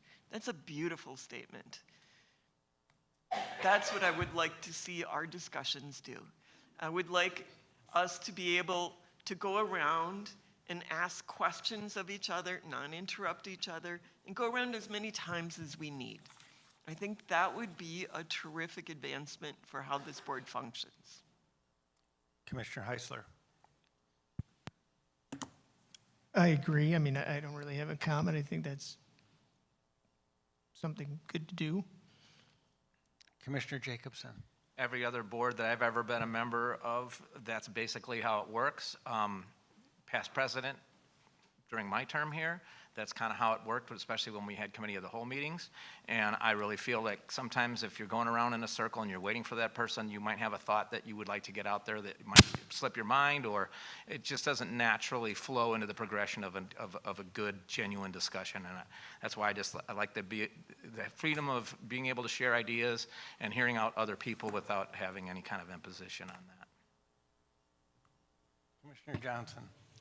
Yes, I agree that flow is really nice. I think the only thing I've seen was, or can be, is if sometimes certain people talk more than other people. So then I do like when you do go around at the end to make sure that everybody has a chance to talk. Commissioner Nissenson. I agree with what Kathy just said. Karen just said, I'm sorry. I feel today's, I like the flow that's going on today. But I generally agree with what's in front of us. So I think when we go around the room, that's the way you run a board meeting. And we went around a couple times when we needed to get to consensus. And I thought that it was an orderly way to discuss it. We do have the ability to suspend Robert's rules with a 2/3 vote, and then we can have any kind of a freewheeling discussion you want at that point. So we already have that built into this right now. So I don't see any need to change what we're doing. I want to give everybody the opportunity to speak. The previous board presidents here have run the meeting this way as well. Done a little research on that. So we will go around as many times as we need to give everybody their chance, but I think it just makes it orderly and you get the floor.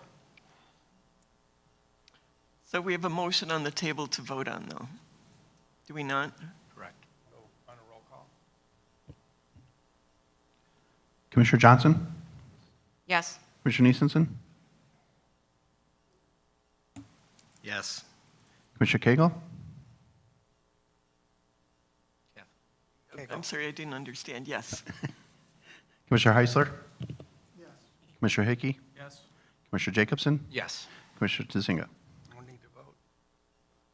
Best practices for interacting with the public during matters from the public.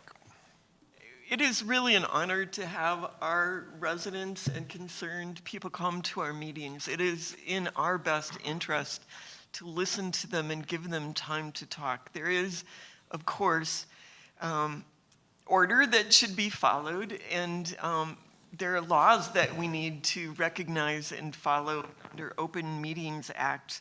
And I would like to make sure that we never cut the mic off on someone again. I'm embarrassed that we did that, and I don't think people deserve to be treated like that. I think if somebody is going over 3 minutes, we could say, how much longer do you need? We could say, would the board like to hear more? And we could say, I think those are infinitely preferable than cutting the mic off on somebody who has gone out of, we're required to come to meetings, the public is not.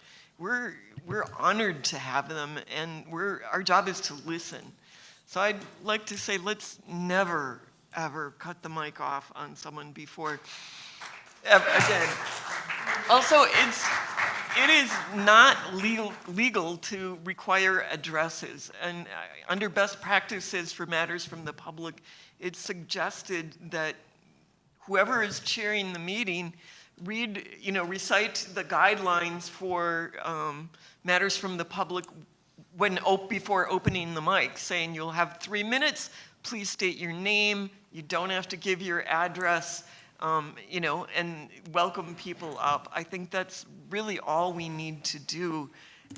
But let's be grateful that people care enough about our community to come.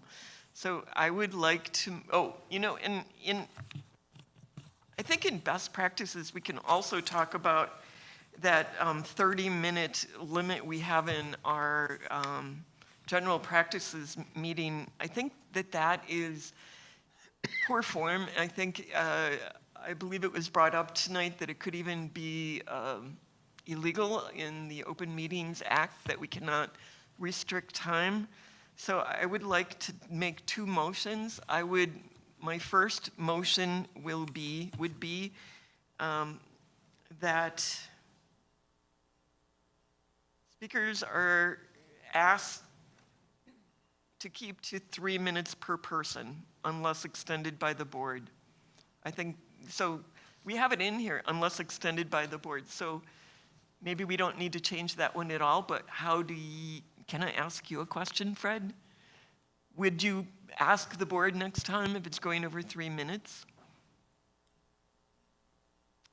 No, that would be my discretion if we're going to go beyond 3 minutes. And It doesn't say that in our policy, though. It says unless extended by the board. It doesn't say extended by the chair. There would be a motion by somebody on the board to extend it. I don't know what you said. That would be a motion by somebody on the board to extend the time. You can do that under your policy. We already But have it that doesn't, policy. okay, so next time, if somebody's going over 3 minutes, so this doesn't need a motion. How about if we said, if somebody's going over 3 minutes and you feel it's out of line, before asking them to leave, you can ask, does anyone want to extend their time?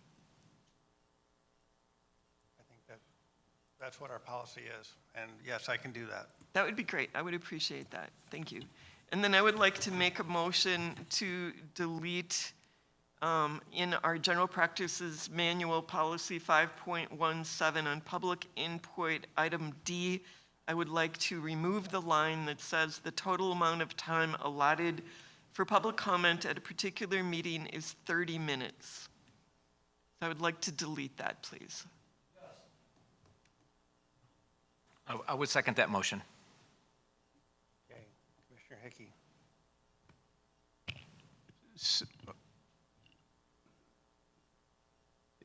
So this has been 30 minutes for probably ever, right? And Yep. No one ever kept it to 30 minutes. We never followed it. has there been many times that it's gone over 30 minutes?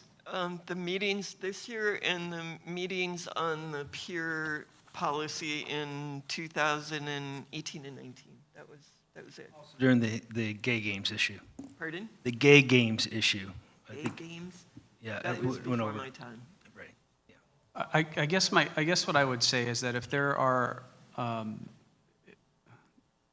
more than 10 people, we'd have to go over 30 minutes, right? So Yeah. that would be a good time to be able to make that adjustment, and that would be otherwise determined by a presiding officer, which you would still be considered, or would Kathy would be considered a presiding officer at that time, or just president? Okay.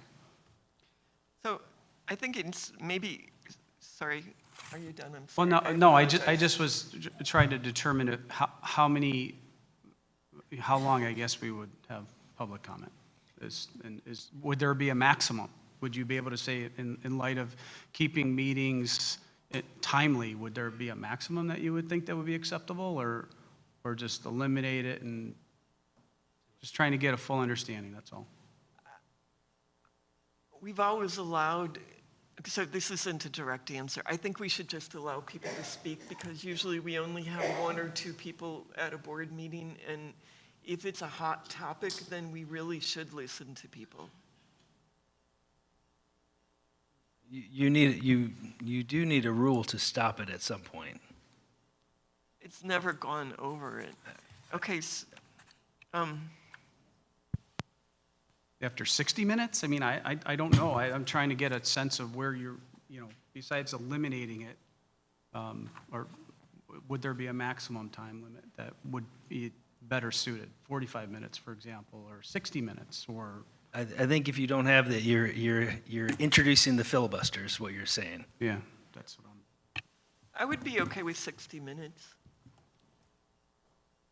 We've listened at least 60 minutes here this term so far, and I'm glad that we took the time to listen. Commissioner Heisler. So today we went 30 minutes. I think it should be on a case-by-case basis, depending on the subject matter. I think it would flow with the topic. I think we should just keep it at 30. If it needs to be more than 30, then fine. But I think 30 is a good base. And if we need to change it, we'll change it. So I think that this rule has been vetted pretty well by Debbie Gallagher and Kathy Cagle, who have both lived with it during their presidencies. I think that Debbie Gallagher may have been the one that put the 3-minute limit in there. We can look at the old minutes. But when there's a hot topic, if you read through Robert's rules, what they usually ask is, there's a lot of people here tonight. Is there someone here with an opposing view?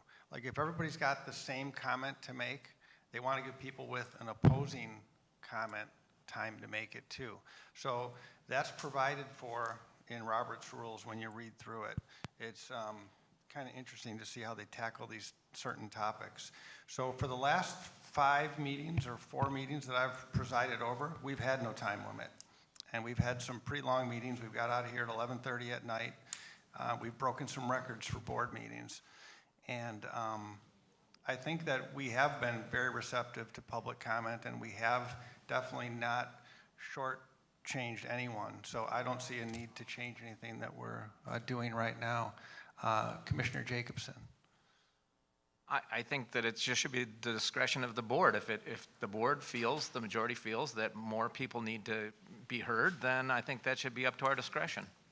And I don't know if we necessarily need to have a hard and fast 1/2 hour long rule. And 60 minutes, I think, would be sufficient if necessary. But I would think that over time, if the public feels like they're being heard and things are becoming transparent, I would imagine that number of minutes needed to speak out would probably go down.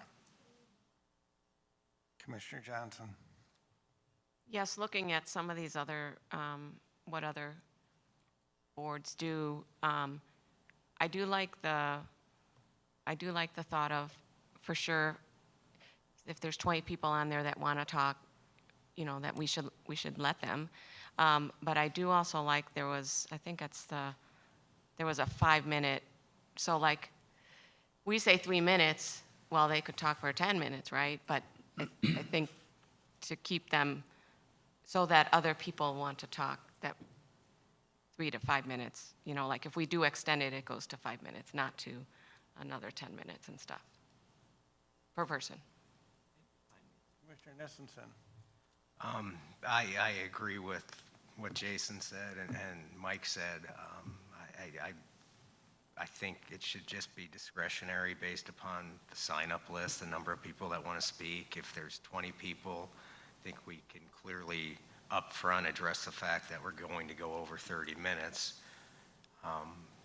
or let 10 people go home without speaking, which is inappropriate. So I just think we need to act accordingly based upon the number of people that sign up to speak. Okay, let's vote. You want to read the motion again? The motion is to eliminate the total amount of time allocated for public comment at a particular meeting. It's 30 minutes unless determined otherwise by the presiding officer. So we're looking to redact or remove that from item D in general practices manual policy 5.17. Can I withdraw my motion? Yes. Sure. Because I feel that if we leave the 30 minutes on, and based on what Keith just said, if we look, I mean, in a practical sense, if we look at the sign-up sheet, and I think that we could decide as a board that we're going to be here longer than 30 minutes and we let it roll. And if we ever get to the point of trying to say, oh, 30 minutes, shut up, get out of here, then we should get new jobs. So I'm okay. I think this has been a great discussion and I appreciate it, and I'm willing to back off and let it stay just as it is. Existing language. Okay, Lake Ecology, IGA. Kathy.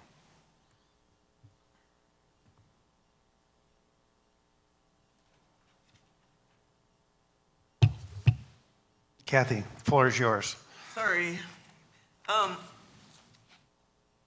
So, yes, I did put the Lake Safety and Ecology IGA on here because the deadline for, we needed to, legally, according to the contract with the city and Lakewood, we need to inform them by November 1st if we're going to withdraw from the IGA. The letter that we officially sent them said we withdraw, but we reserve the right to change our mind, more or less is what it said. So this is our last full meeting of the board before that deadline. And now we have the responses from the city and the village saying, no, we're not gonna go for a contract. And we're disappointed that you guys are changing some of the things within the former IGA and changing the tone and the scope and the focus. And we ask that you come back and look at the IGA and consider rejoining the IGA. And I think it's important that tonight we take action as a board on this. Jason, I asked you to kind of, and I'm going to have Eric after Jason, tell us what the differences are between the IGA and the agreement that we gave them. What are the substantive differences? I really just found four. The IGA, the Park District controls the dollars collected, whereas the contract, the ecology dollars are granted to the Park District. The second one, the IGA, the decal fees are modified by the city, village, and Park District. In the contract, the decal fees are modified by the city and village and directs the Park District on fee changes. Third item, IGA has the Park District as an equal partner, and the contract has this Crystal Lake Park District as a subordinate to the city and the village. And fourth one, the IGA references Lake Advisory Committee in the preamble. In the contract, there's no mention of the Lake Advisory Committee. Okay. Eric, can you tell us the differences between the two? I don't know of any substantive.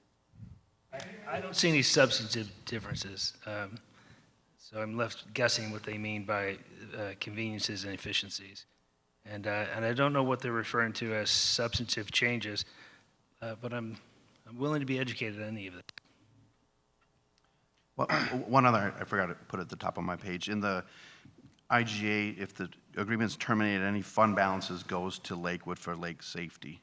In the contract, there's nothing, I believe, that states where money would go if the agreement's terminated. Okay, let's go around. Commissioner Hickey. Yeah, so regardless of what we have seen, the village and the city are not willing to take on the project, I'll call it. So I would be in favor of reinstating the original IGA. So I would be making a motion to do that, but I don't know if that's the proper time to do it. But You don't know what? if I would make a motion at this time to reinstate the IGA. So I just did. I second his motion. Commissioner Heisler. What about me? Didn't you already say your piece? You're the one that brought it up. Okay, Commissioner Cagle. Yeah, I am completely in favor and would be very proud to rejoin the IGA. Commissioner Heisler. I just, like Eric, you were saying, I read that letter, and they weren't too detailed on what they didn't like about it. That's what's, I don't know, I wish they were more clear. So I wish we could table this so we can get more clarity on that. That's where I'm at. Okay, so you're making a motion to table. Yeah. Okay, is there a second? I'll second, but that, we need to discuss that further as well. Okay, let's discuss. So there's been a motion to table. Actually, there's no discussion on a motion to table. We just vote. Well, I mean, we need to, No, there's no discussion on a motion to table. We just vote. So Commissioner Hickey, you want to do roll call? Excuse me, I believe when you table something, you have to say how long you're tabling it for. No, that's not correct. You just have to move to take it off the table. Would it show up under new business or unfinished business at the next meeting? You can do that, yes. can we finish our discussion on the first motion? We can't. We just motioned to table. We can't finish the discussion on the first motion. No, the motion to table takes precedence. Yeah, motion to table takes Can I withdraw my precedence. motion? You seconded it. Can I withdraw I withdraw. Okay, I'll second it. So now we vote, do roll call. Jason needs to call for a vote on tabling it. Commissioner Neesensen. Can you repeat the question? What Motion. exactly am I voting for? We're motioning to table the discussion on the lake safety and ecology IGA and contract. There are questions unanswered to me that make it impossible to answer that question. I can't answer uninformed, and I feel very uninformed right now. Just say no. Okay. We say the question again, motion again, Just a please? Motion to table It's it. not a motion to no or yes, it's just a table. No. Commissioner Cagle. No. Commissioner Heisler. Yes. Commissioner Hickey. No. Commissioner Jacobson. No. Commissioner Johnson. No. Commissioner Tazinga. Yes. Motion does not pass. Continue with the discussion. Commissioner Jacobson. I just don't understand. It feels like we had a pretty good relationship with both the city and Lakewood. It was working fine. We thought that the way we were collecting the fees for the stickers and the keys was a much more efficient system. The people in the public seemed to like it. I just don't see why you would go against a good faith relationship between the other two governmental entities and break from that. It doesn't make any sense to me, and so that's why I'm in favor of reinstating it. Commissioner Johnson. Yes, I agree with Mike here that I would love to go back to having the agreement. I have not understood why it was changed, and I don't think I got clear answers from the people that voted to change it. So I would love to go back to the IGA. Commissioner Nissenson. I think originally the intent was to essentially make sure that the Park District stays in its lane with regard to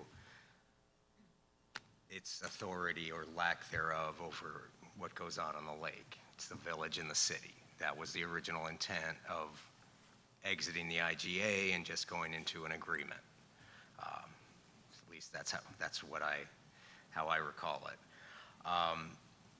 I need, with regard to what happens at the end of come November 1st, is that the date? What happens on November 1st if the board does not act? You've already given notice, so that November 1st is somewhat irrelevant.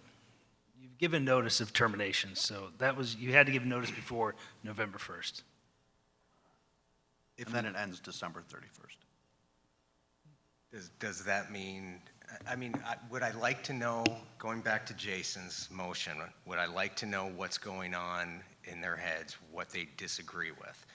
Yeah, I would. If we've got time to do that. If we've got time. I'm not going to lie to you. I'm not going to sit here and BS anybody, because if we don't have time, then we need to act. And by acting, that, in my opinion, means going back into the original IGA. You've terminated, so they can refuse your request to enter back into it. They could do it now, or they could do it next month. Whether they would or not is So what would happen if we had a discussion with the city and the village, presented an agreement that was identically worded to what the IGA says, other than IGA is replaced with agreement, or is that not an option? I don't know. I'm trying to make this work. I'm just trying to make this work. We could propose something, but I think substance over form. If you present it as the same agreement, it's the same agreement. So just to jump in, we're just watching politics happen right now. Haig and Dave are upset. Haig is upset about a lot of things, and he's not going to let us have a win with this, because they've told us there's substantive changes. Their lawyer is Scott Puma, and he, of course, is not happy. And so they just gave us this nebulous substantive differences. So one way to flesh that out is to say, what are the differences that you're saying? Because everyone at this table is trying to make an agreement with them. There's nobody that's not trying to make an agreement. And we offered them something that is very similar, and we just had Jason go over what the differences are, and you'd need a microscope to see those differences. And we had our lawyer look at it, and he came up with the same thing. So I think at this point, we should vote. Yes, we should vote. Can we go around again? Yeah, I'd like to go around again. Okay, Commissioner Hickey. I said my piece. No, you're going to vote. Oh, sorry. No, we're going around again. So Commissioner Hickey, anything more to say? No, I have nothing more to add. Okay, Commissioner Cagle, anything more to say? I move to call the vote. I need a second for I would that. second that. I think it's called a question, but, okay, let's vote. Commissioner Cagle? Yes. Commissioner Heisler? No. Commissioner Hickey? Yes. Commissioner Jacobson? Yes. Commissioner Johnson? Yes. Commissioner Neesensen? Yes. Commissioner Tazinga? No. All right, so we'll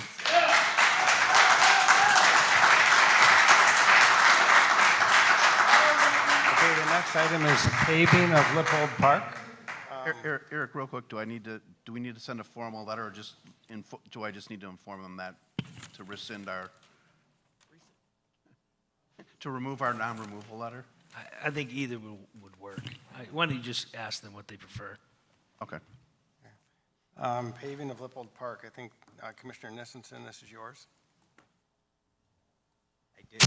I did have supporting documents, I just failed to email them to Jason. We talked about this last month. I literally walked my dogs there after a storm and took half a dozen pictures of the, small ponds and lakes that developed around the parking lots around Bunkoski and around Houndtown. Then 2 weeks later, I was at the Little League fields, and I took pictures of the dust storm overhead from the cars driving. This has been a bug up my butt now for 25 years, and I'm not saying by any stretch this is feasible, but I am saying that we need to at least get bids in both sections and maybe in one lump sum to determine if it is something to consider, because I can't think of anything, and I said it the last month too, I can't think of anything more than the Park District patrons need more than Lippold Park being paved. So I'm not saying right now we can discuss, but I'm going to move to a motion on that so that we can, just get bids. That's it, just get bids. No, I want to go around. Yeah, I mean, I would be willing to look at it, right? I don't know if it's feasible, like you said, but you won't know until you have somebody check it out, right? So. I believe that Ann Viger did plans for paving Lippold back in 2018, maybe? 15. 2015, and the cost is high, but I agree with you, Keith, that the parking lot, it's like going to a rural community instead of the robust, well-developed community that we are. I don't think it represents us well. I would have concerns with the cost. I want to make sure that we take really good care of the drainage system so we don't cause more groundwater issues along the north side of the lake. But instead of saying, let's go to bid, I would suggest instead that we direct the staff to come up with a plan for us to look at on how to look at paving Lippold. And they can come back and say, well, these are these issues here, and we could do it on this timeline, and we could do it this way. And then we could have a better informed discussion on how to go forward. But I would support that 100%. Can I respond or no? Is it?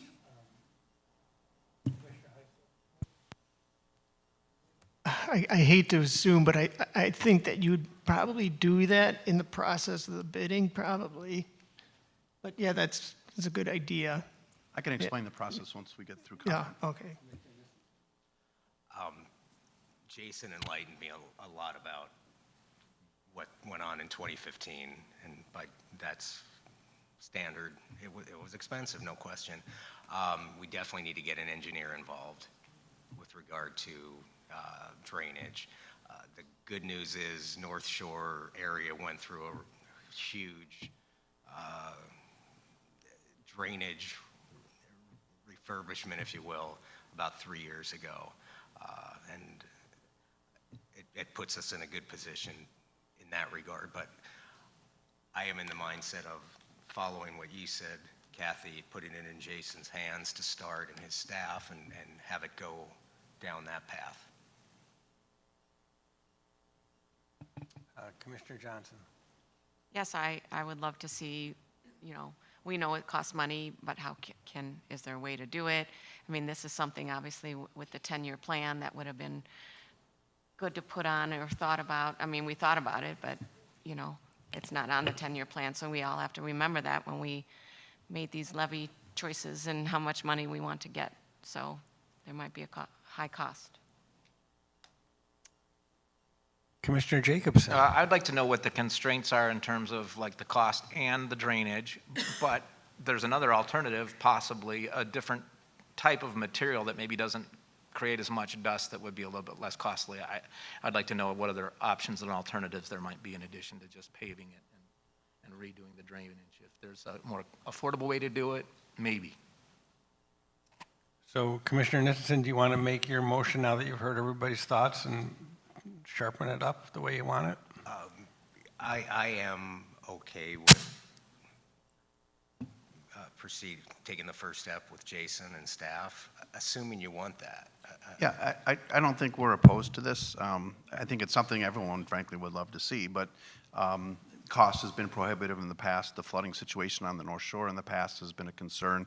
The way the processes work is we get engineering involved to come up with a plan. Amy did get some prices on just flat out paving it, but we know that's not going to be allowed because we need to go through the engineering process to make sure the water ends up where it ends up. Water in the, so Lippold Park is in the watershed. So anything that goes on out there is looked at with a magnifying glass. So everything needs to be done based on the watershed standards. It's not necessarily more expensive.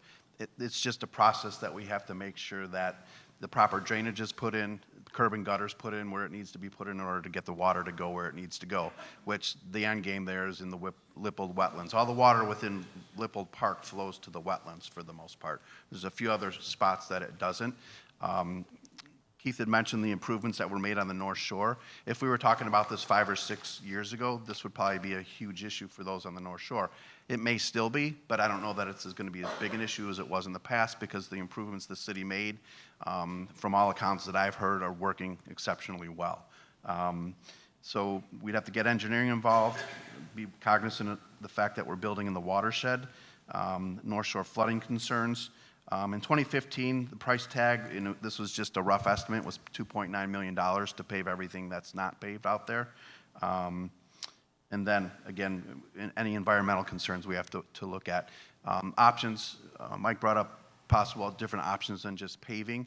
A few years back, we did try a treatment that they leveled out the gravel, filled holes, and then they treated it with some sort of a chemical that would harden the surface. That lasted, 2 weeks? It didn't last very well. It certainly didn't do what we had hoped. There's other applications we can look at. Some of the things we've talked about in the past, there's, what's it called, chip and seal, I think. Not a good application for the type of traffic and use that those lots get. But again, we can certainly look to see what the latest and greatest might be. But so I'm fine with taking it back to staff, and we can certainly at least get the engineering part of it going, maybe within this fiscal year. If not, we can budget some money in professional services to get that going as well. So is your motion to get bids, or what's your motion? So We don't need a motion. just turning We it can over to just staff to direct get staff. going on. Okay, so no motion? No motion. You don't need one. Okay, lake access and boat key fob fees. It's you, Kathy. At the last meeting, Keith said something that touched my heart. He said that he doesn't think anyone on the board is interested in restricting the public's access to the lake or unreasonably increasing boat gate key fob fees. And I think that's something I can totally get behind. And I think if the public knows that we have no intention of restricting the public's access to the lake or unreasonably increasing the fees for a boat gate key fob, that we could bring down the temperature of this meeting and build trust with the community. And I think that's what we all deserve. So I'd like to make a motion of intent, right? Because that the board, the board intends to maintain access for all our residents to the lake and does not intend to unreasonably increase boat gate key fob fees. We understand that there will be increases because things cost more money, but reasonable increases are what our residents deserve.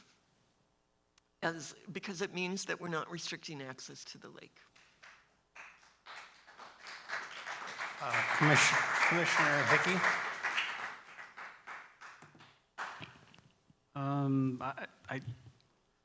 I don't know how to respond to be honest with you, because I'm not saying that we would, what do you want to say? That it'll never go up?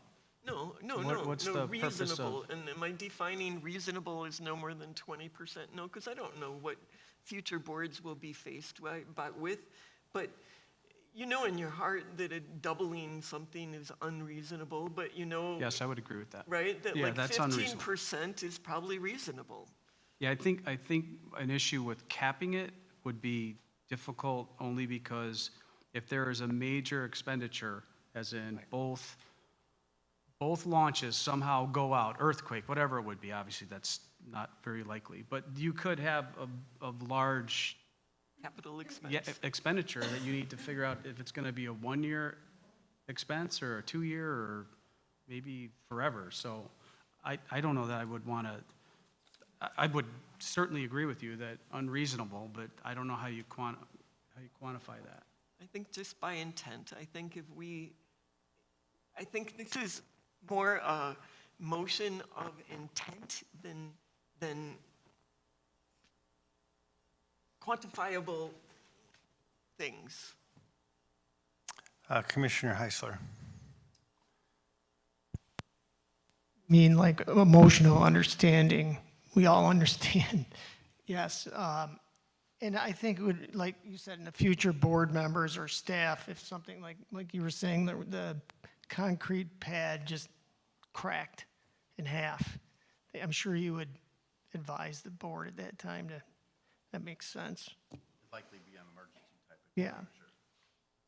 Yeah, I think I've never heard of a motion of intent. So just so everybody knows, nobody's restricting access to the lake to anyone, and I didn't hear any outcry from the public when they doubled the boat sticker fees.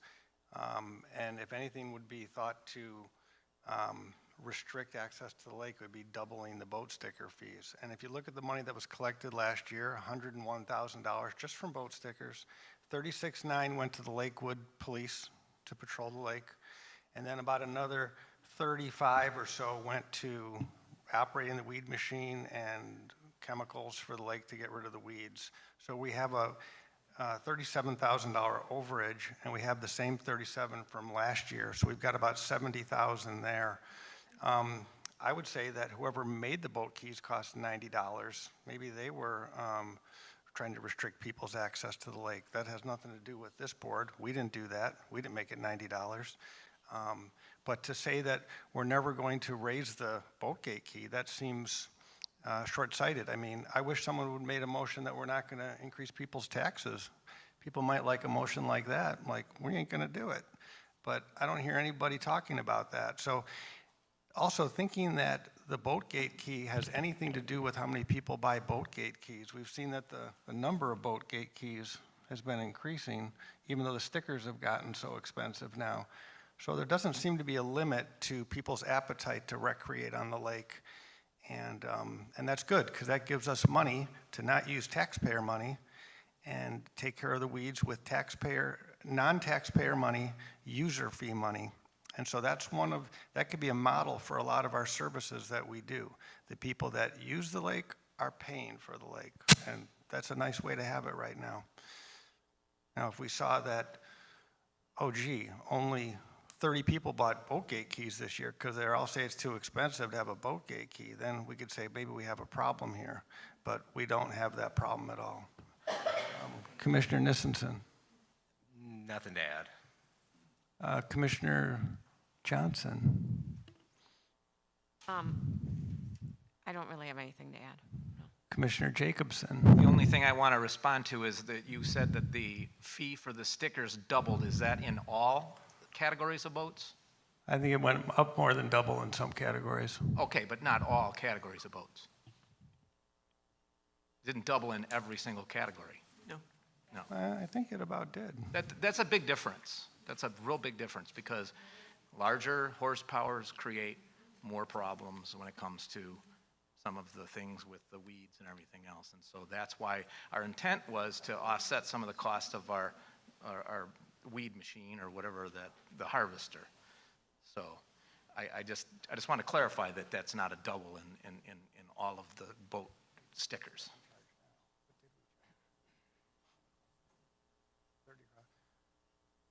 So some went down.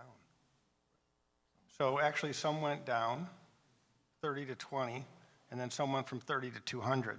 So some went up like 400%, and some went down.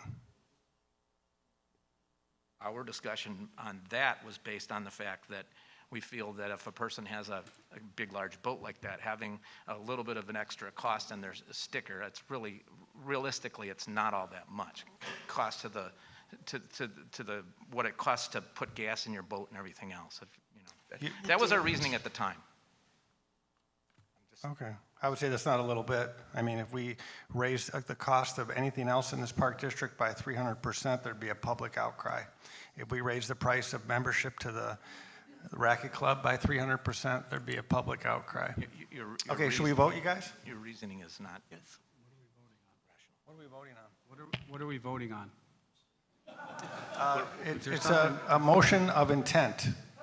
A motion of intent that Kathy made, that we would try to not raise boatgate key fees. No, it's not that we try to not raise, but it's to, we, the board, move to assure the public we have no intention of restricting lake access to our residents, and we have no intention of unreasonably increasing the cost of boat gate key fob fees.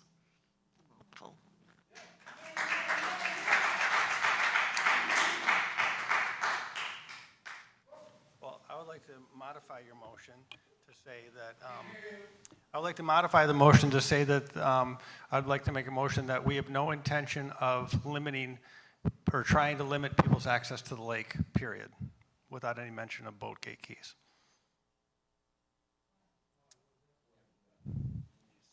Is there a second?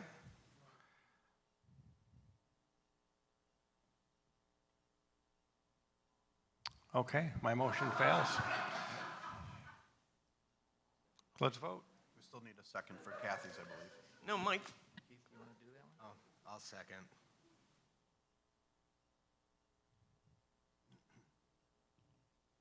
We could just do an all in favor, or do you want roll call? Roll call. Commissioner Heisler? Yes, under one condition, can that be on the homepage of the the Park District website, so people all know that?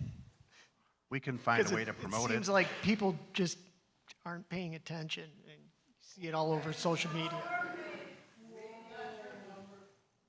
Commissioner Hickey?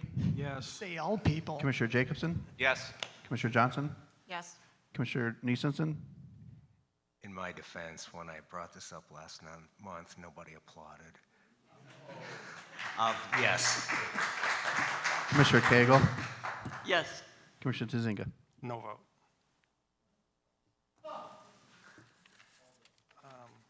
Where we at? Reports to the board. Right.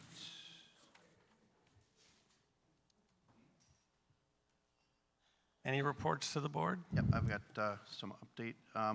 Just a heads up, the November meeting will have a fairly full agenda. We'll be going through what we call our annual recommendations. That has to do with setting fees for certain facilities throughout the district. We'll have our audit presentation, a rollover bond issuance, and a few other items. So just giving everyone a heads up.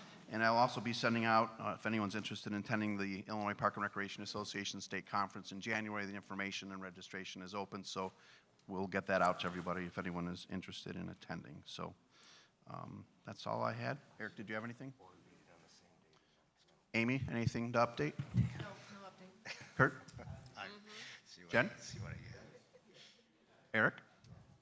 Thank you for supporting and moving forward with the maintenance facility. Tina? Nothing to add. And I'm going to introduce Officer O'Hara from the police department. He had a couple things he wanted to report on for us tonight. Yeah, thanks. The Police Department, we appreciate the opportunity to give some updates and some awareness issues to the board, as the other departments have done. Jason and Eric, thank you for that.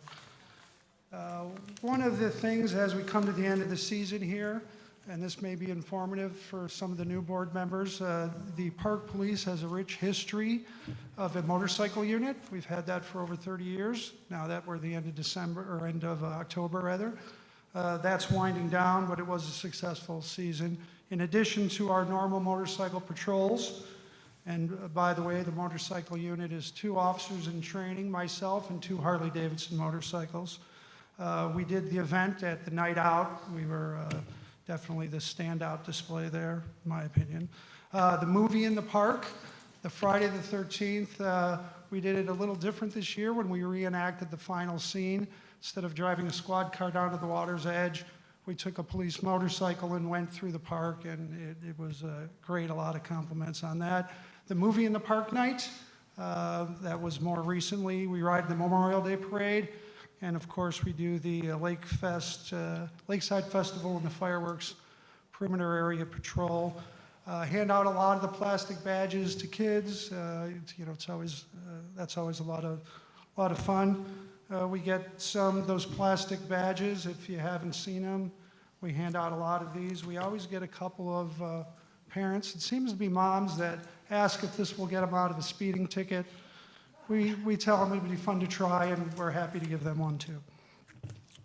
Another awareness thing is last week, Lakewood voted to reduce the speed limit in front of Halligus Park from 45 miles an hour down to 35 miles an hour. The park police does have the authority to run radar and write state tickets for speeding. We don't do that unless we see there's a problem that needs to be controlled. So it was good to see Lakewood kind of getting ahead of that. They're going to be working the speed enforcement, but like we do at all parks, if we see a problem with unsafe ingress and egress, we will work traffic at those parks. Another update, again, out of Lakewood, they're changing their dispatch from county back to CCOM. And that's very important for us because they'll now be on the same frequency. A big part of what we do is getting to park properties when there's calls in adjacent areas. So our protocol is if there was a violent domestic on Eagle Street, we would come to the nearest park property if it's in close proximity, and we would station here to make sure that any crime in the adjacent areas doesn't bleed into the parks. So if you ever wanted some examples of that, we've got plenty of times when we've done that successfully. We're in the prevention business, so being at our properties at those times is important. And just to give that a little context, Crystal Lake, I think, is around 21,000 calls. Lakewood's around 3,000. So all of those aren't in close proximity to the park. All of those aren't serious enough to warrant our protocol, our response protocol, but a lot of them are. So a lot of times if you see a park police officer maybe sitting in front of the gate at Main Beach, that could be stationary patrol, that could be our own call, or that could be a call in the immediate area. There's a threat that we want to keep out of the property. We've got new MDTs in the squad cars, so we've updated our computer equipment. We were running Windows 10. That was not going to be functional with the new, with the upgrade of the county dispatch system. So we upgraded those the day before they were going to be non-functional. So we did it, and we did it with a day to spare. Another awareness item, in case board members don't know, is the Conservation Police has been out a few times out on Crystal Lake. So they do patrol in addition to Lakewood. Early in the year, there was an operating under the influence arrest out there. So just so you know, Conservation Police does come out to Crystal Lake and does enforce things. Another comment, somebody in the public comment section made a comment about security being here and not anywhere else. And just so the board knows, that our patrol that happens normally is occurring along with this. This is not in, our security detail here isn't in place of normal patrol. The normal patrol is happening at the same time that the security detail is here. Let's see here. And I think the last item here is telling you about our Challenge Coin program. And I don't know if everybody knows what Challenge Coins are. But Challenge Coins was something that was adopted by the military, actually in World War I, and it was a minted coin to evidence your membership or close affiliation with a particular military unit. And that tradition got popularized in police departments. And about 7 years ago, we created our own Challenge Coin. And it goes to our members, and it goes to close affiliates, law enforcement partners, certain citizens that are very helpful to the police department in what they've done. So we wanted to, the police department wanted to share with the commissioners our Challenge Coin. Thank you very much. Well, thank you.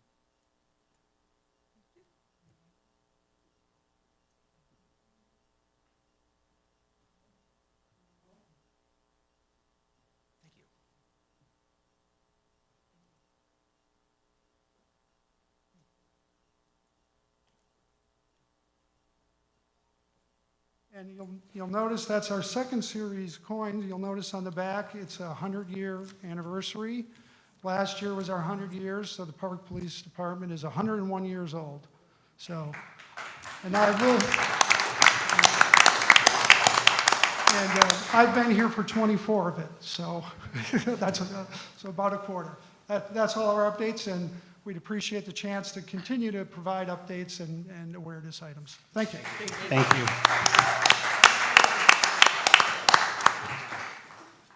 Any more? Okay. Matters from the board. Anybody have anything? I do. I have something. As it relates to the agenda, when are agenda items due?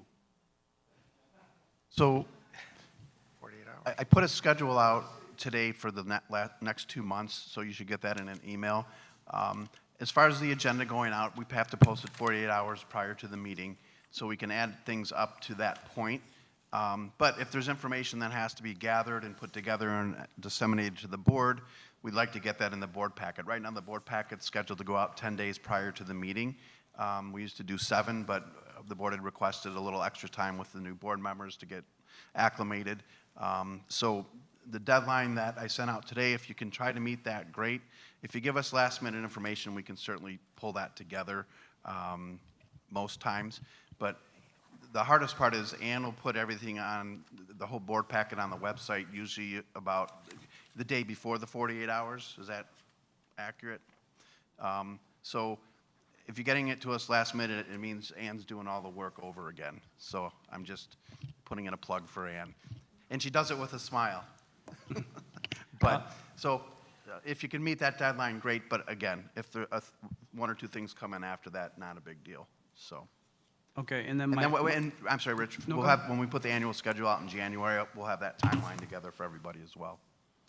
So my other request, or I guess discussion point, would be is as the agenda gets revised, sometimes you don't know what's on it that changed from the last agenda. Is there a way for us to label it with a version number, what date it is, and then leave it in our Dropbox, because it just disappears? We have no control of the Dropbox at all.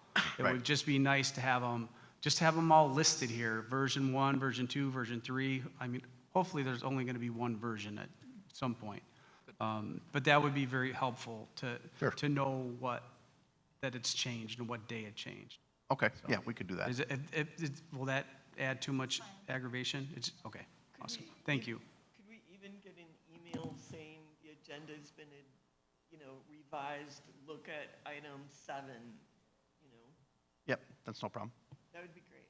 Sure. Anyone else? No. I have a question. I didn't know if this was the time to say it. Tina, your thing was really, really good. But then I saw your notes that you talked about, and I'd love to see your notes, because your sample property tax bill, the rate calculation, and the levy worksheets, they're not in here. We just had, right? Am I right? Right. Okay, Right. thank you. And if you want to see more of that, you're more than welcome to meet with Tina. Okay, great. There's only, we only think you need to see the minutia. I mean, the spreadsheet she showed you is a small section of one spreadsheet that is fed by probably 15 others. So if you want to get into the weeds, she's more than happy to help you. Financial weeds, not leak weeds. If you would like what I had on the wall today, I can definitely provide that. Okay, great. Okay, anyone else? Okay, this meeting's adjourned. November 10th is the next meeting, 6:30, November 10th. Turn in your iPads if you would. Yes, please leave your iPads Oh, if you yeah, I brought them. forgot.